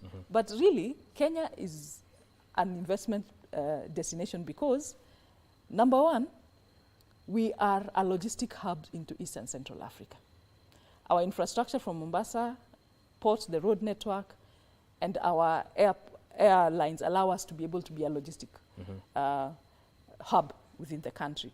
And when you look at it from the context of AFCFTA, East African Community, and the COMESA region, you realize then you have a market of around 500 people using Kenya as a hub. But we also are a country that has got good infrastructure. Our financial system is good. Our business environment is actually also one of the best in the country. So then all these factors combine to make us a very attractive destination for trade, investment, and trade. And as a country, and tourism. And as a country, there are some few things we are known for. Our products, I've told you they are the very best in most of the instances. We're also known for our prowess in athletics. It's a positioning in sports. It's a positioning that we have.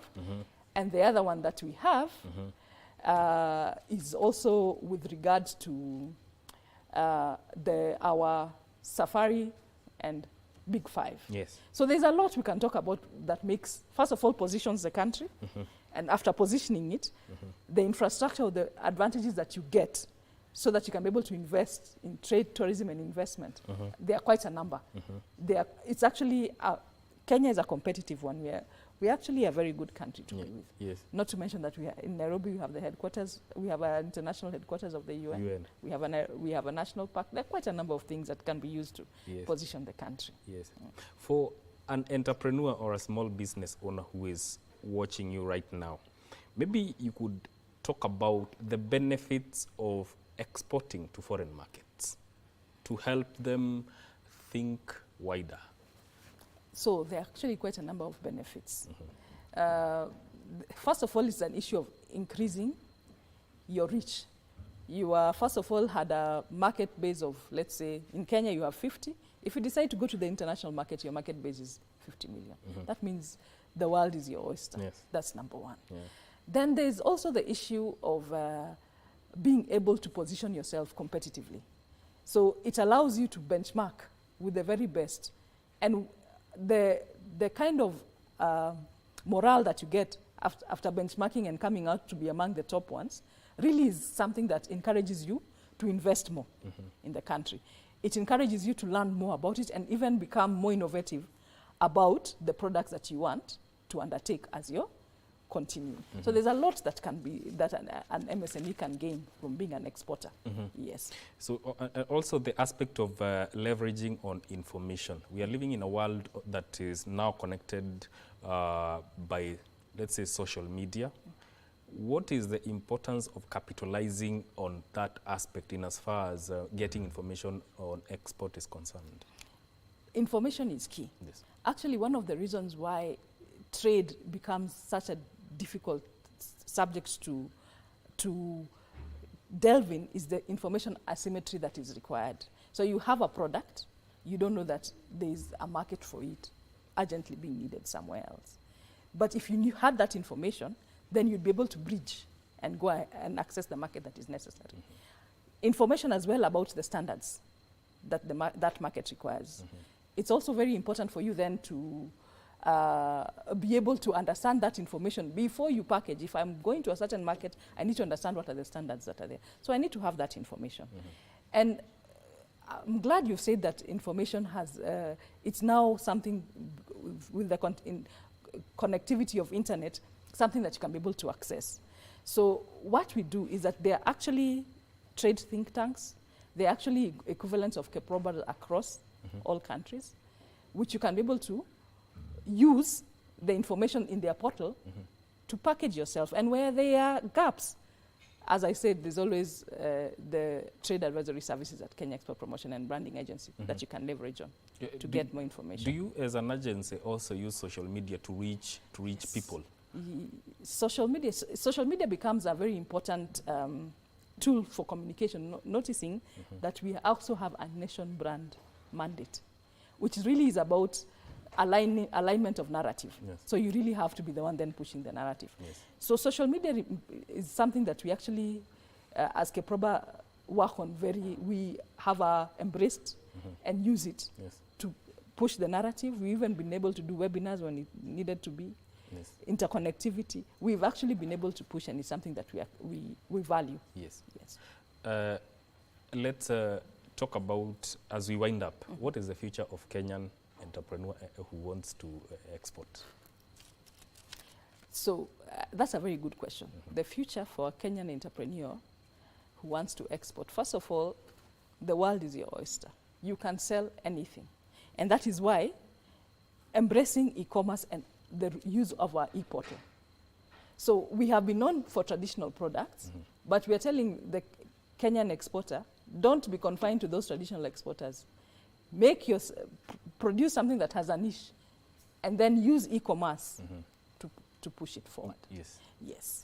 Thank you so much for making time for us. Thank you. We have been talking to Floyce Mukabana, who is the CEO of Kenya Export Promotion and Branding Agency. This has been Entrepreneurship Tuesday here on Good Morning Kenya. And this is where we come to the end of this show. And on behalf of my colleagues, Vivian Degwa, Victor Olo, Ray Manyara, this is where we come to the close of the show. My name is Mike Megwe. Enjoy watching KBC Channel 1.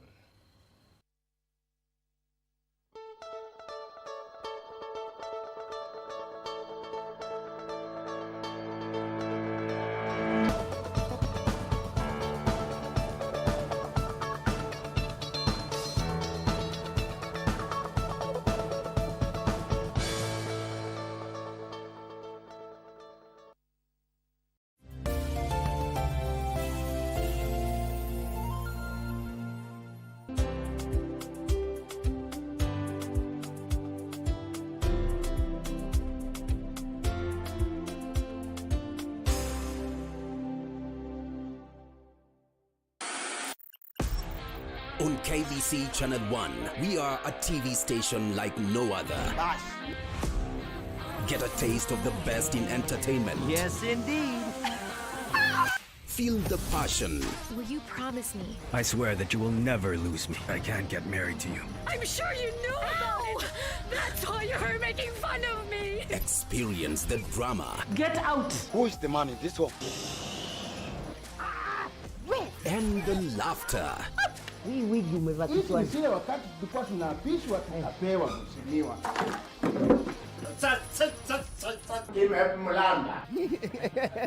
Move to the beat.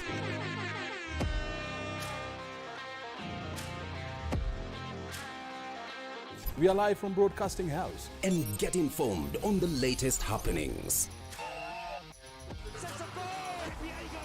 KBC Channel 1. Wow. We are the full package. Oh, yes. And Kenya's watching. Thank you very much for joining us. Baby, when we first met, I never felt something so strong. And you were like my lover. Cause you only need the light when it's burning low. Only hate the road when you're missing home. Make me lie when I don't want to. Make someone else some kind of unknowing fool. And there's nothing I can say or ever do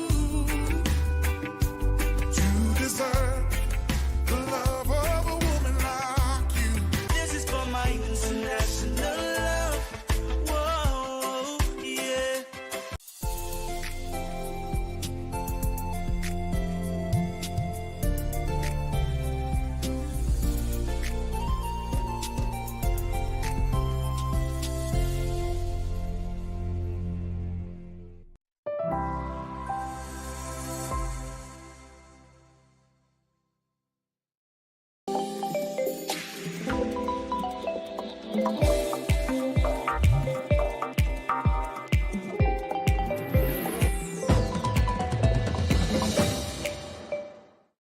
Mahlathi's hyperreal paintings adorn both the city centre of Johannesburg and vibrant townships, where he aims to uplift and inspire young minds, leaving a lasting positive impact on the community.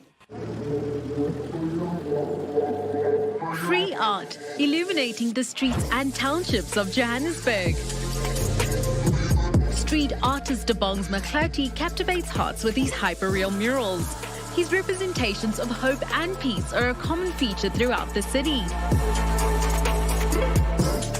Being from Ekasi to the city, would I have imagined that my talent would bring me to this point? Never. It's who I am and it's what I am, and yeah, it's what I live for, basically, yeah. An element of graffiti is tagging, illegally spray painting one's name on public walls. The aim is to be seen without being caught or to spread an important message. Considered one of the 4 elements of hip-hop, it is a means of cultural expression. Debongs legally creates his work blending graffiti and street art. His pieces feature local heroes, inspirational public figures, and everyday characters. So right now we are at Mary Fitzgerald in Newtown. So this is the hub of hip-hop. This is where hip-hop basically lives in Joburg. So we are here under the bridge, under the M1 bridge, and this is where I painted these pillars that are behind us. These are 4 beautiful pillars of jazz legends. So the aim with these ones was to honor the work that the jazz legends in South Africa have done for the music industry as a whole, because a lot of their songs, a lot of their sounds, it gets sampled right now by hip-hop artists, by artists in different genres. So it was to basically honor these great legends, which honors Gwangwa, Busi Mhlongo, Ukipi Mweketi, and Sibongile Khumalo. So yeah, I love their music. It has shaped me and shaped how I look at the spectrum of South Africa before democracy and now in the times that we live in. And the one that is right behind me, exactly right behind me, is AKA. So it was to honor him also for the work that he's done as a hip-hop legend. Like for me personally, there's great things that he has done for my confidence and for how I look at being an artist and a hip-hop artist and being in the hip-hop spectrum in South Africa and moving it from South Africa to the rest of the world. A mural can take 3 days to 2 weeks to complete. Each of his artworks carries a narrative that is dear to him and relatable to others. I'm giving to the people a narrative. I'm giving them a story. I want people to look at my work and be able to relate to it. That's why I paint people, and I try to paint them as realistically as possible so that people can relate to them. I try to paint them in a way that they carry a soul and their spirit is evident just looking at the eyes of whoever that I'm painting. About creating these walls for people. When I paint, I don't paint for myself, because I paint the wall and then I go, but it gets left with the people. A big part of what Debongs loves to do involves uplifting young minds in the township through his work. Having grown up in a township himself, the road to get to where he is today wasn't easy. So currently I'm doing a mural in Mohlakeng, which is the township that I'm from, where I was born, where I grew up. And the reason why I'm doing it is because I think that's where my heart lies more than anything. More than me painting commercial works, my heart lies in painting in the township, because I'm painting for the little boy in me. I never got to experience that. I went to a township high school. There was nothing art activity-wise. There was nothing that had to do with being creative. You just got taught about the known professions. I remember this one teacher, like, yeah, I think I would want to be an artist. Like, artist? Good luck, yeah? And because I listened to that and that program, I studied HR for 3 years, but at the same time, that's when I started doing graffiti in the city. But true to what township life is about, the pressures came in, family-wise, you need to start making money, you know, and this thing doesn't really seem to be taking you anywhere. But 2017, I just decided, like, you know what, I really have to do something about it. I can't let this depression win. So I started just, rebelling in a good way. And rebel he did. Moving to Johannesburg City ignited a fire in him. Now the murals he paints as a form of giving back to his township inspires anyone who comes across it. I'm from the West End, in Mohlakeng.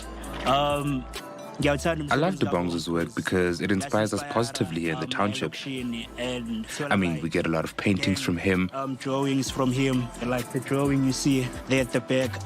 There's a book and a child. Oh, and there's a school there. We really love his work. It's beautiful. Yes, it's all good and well for me to be going around painting, traveling and painting in different areas, but it's so much more special. It gives them so much more enlightenment and hope when they see it live. I grew up in a shack. 6 years ago, I was living in a shack. Now situations have changed. So it's for them to also see that it doesn't matter whether you're living in a shack, whether you are studying with a candle, you know, that doesn't actually matter. That it's nothing to who you are, and it's nothing to what your gift is. It's nothing to what you have been gifted. Free in mind, free with expression, and free to see. These artworks send a message to dream big because anything is possible.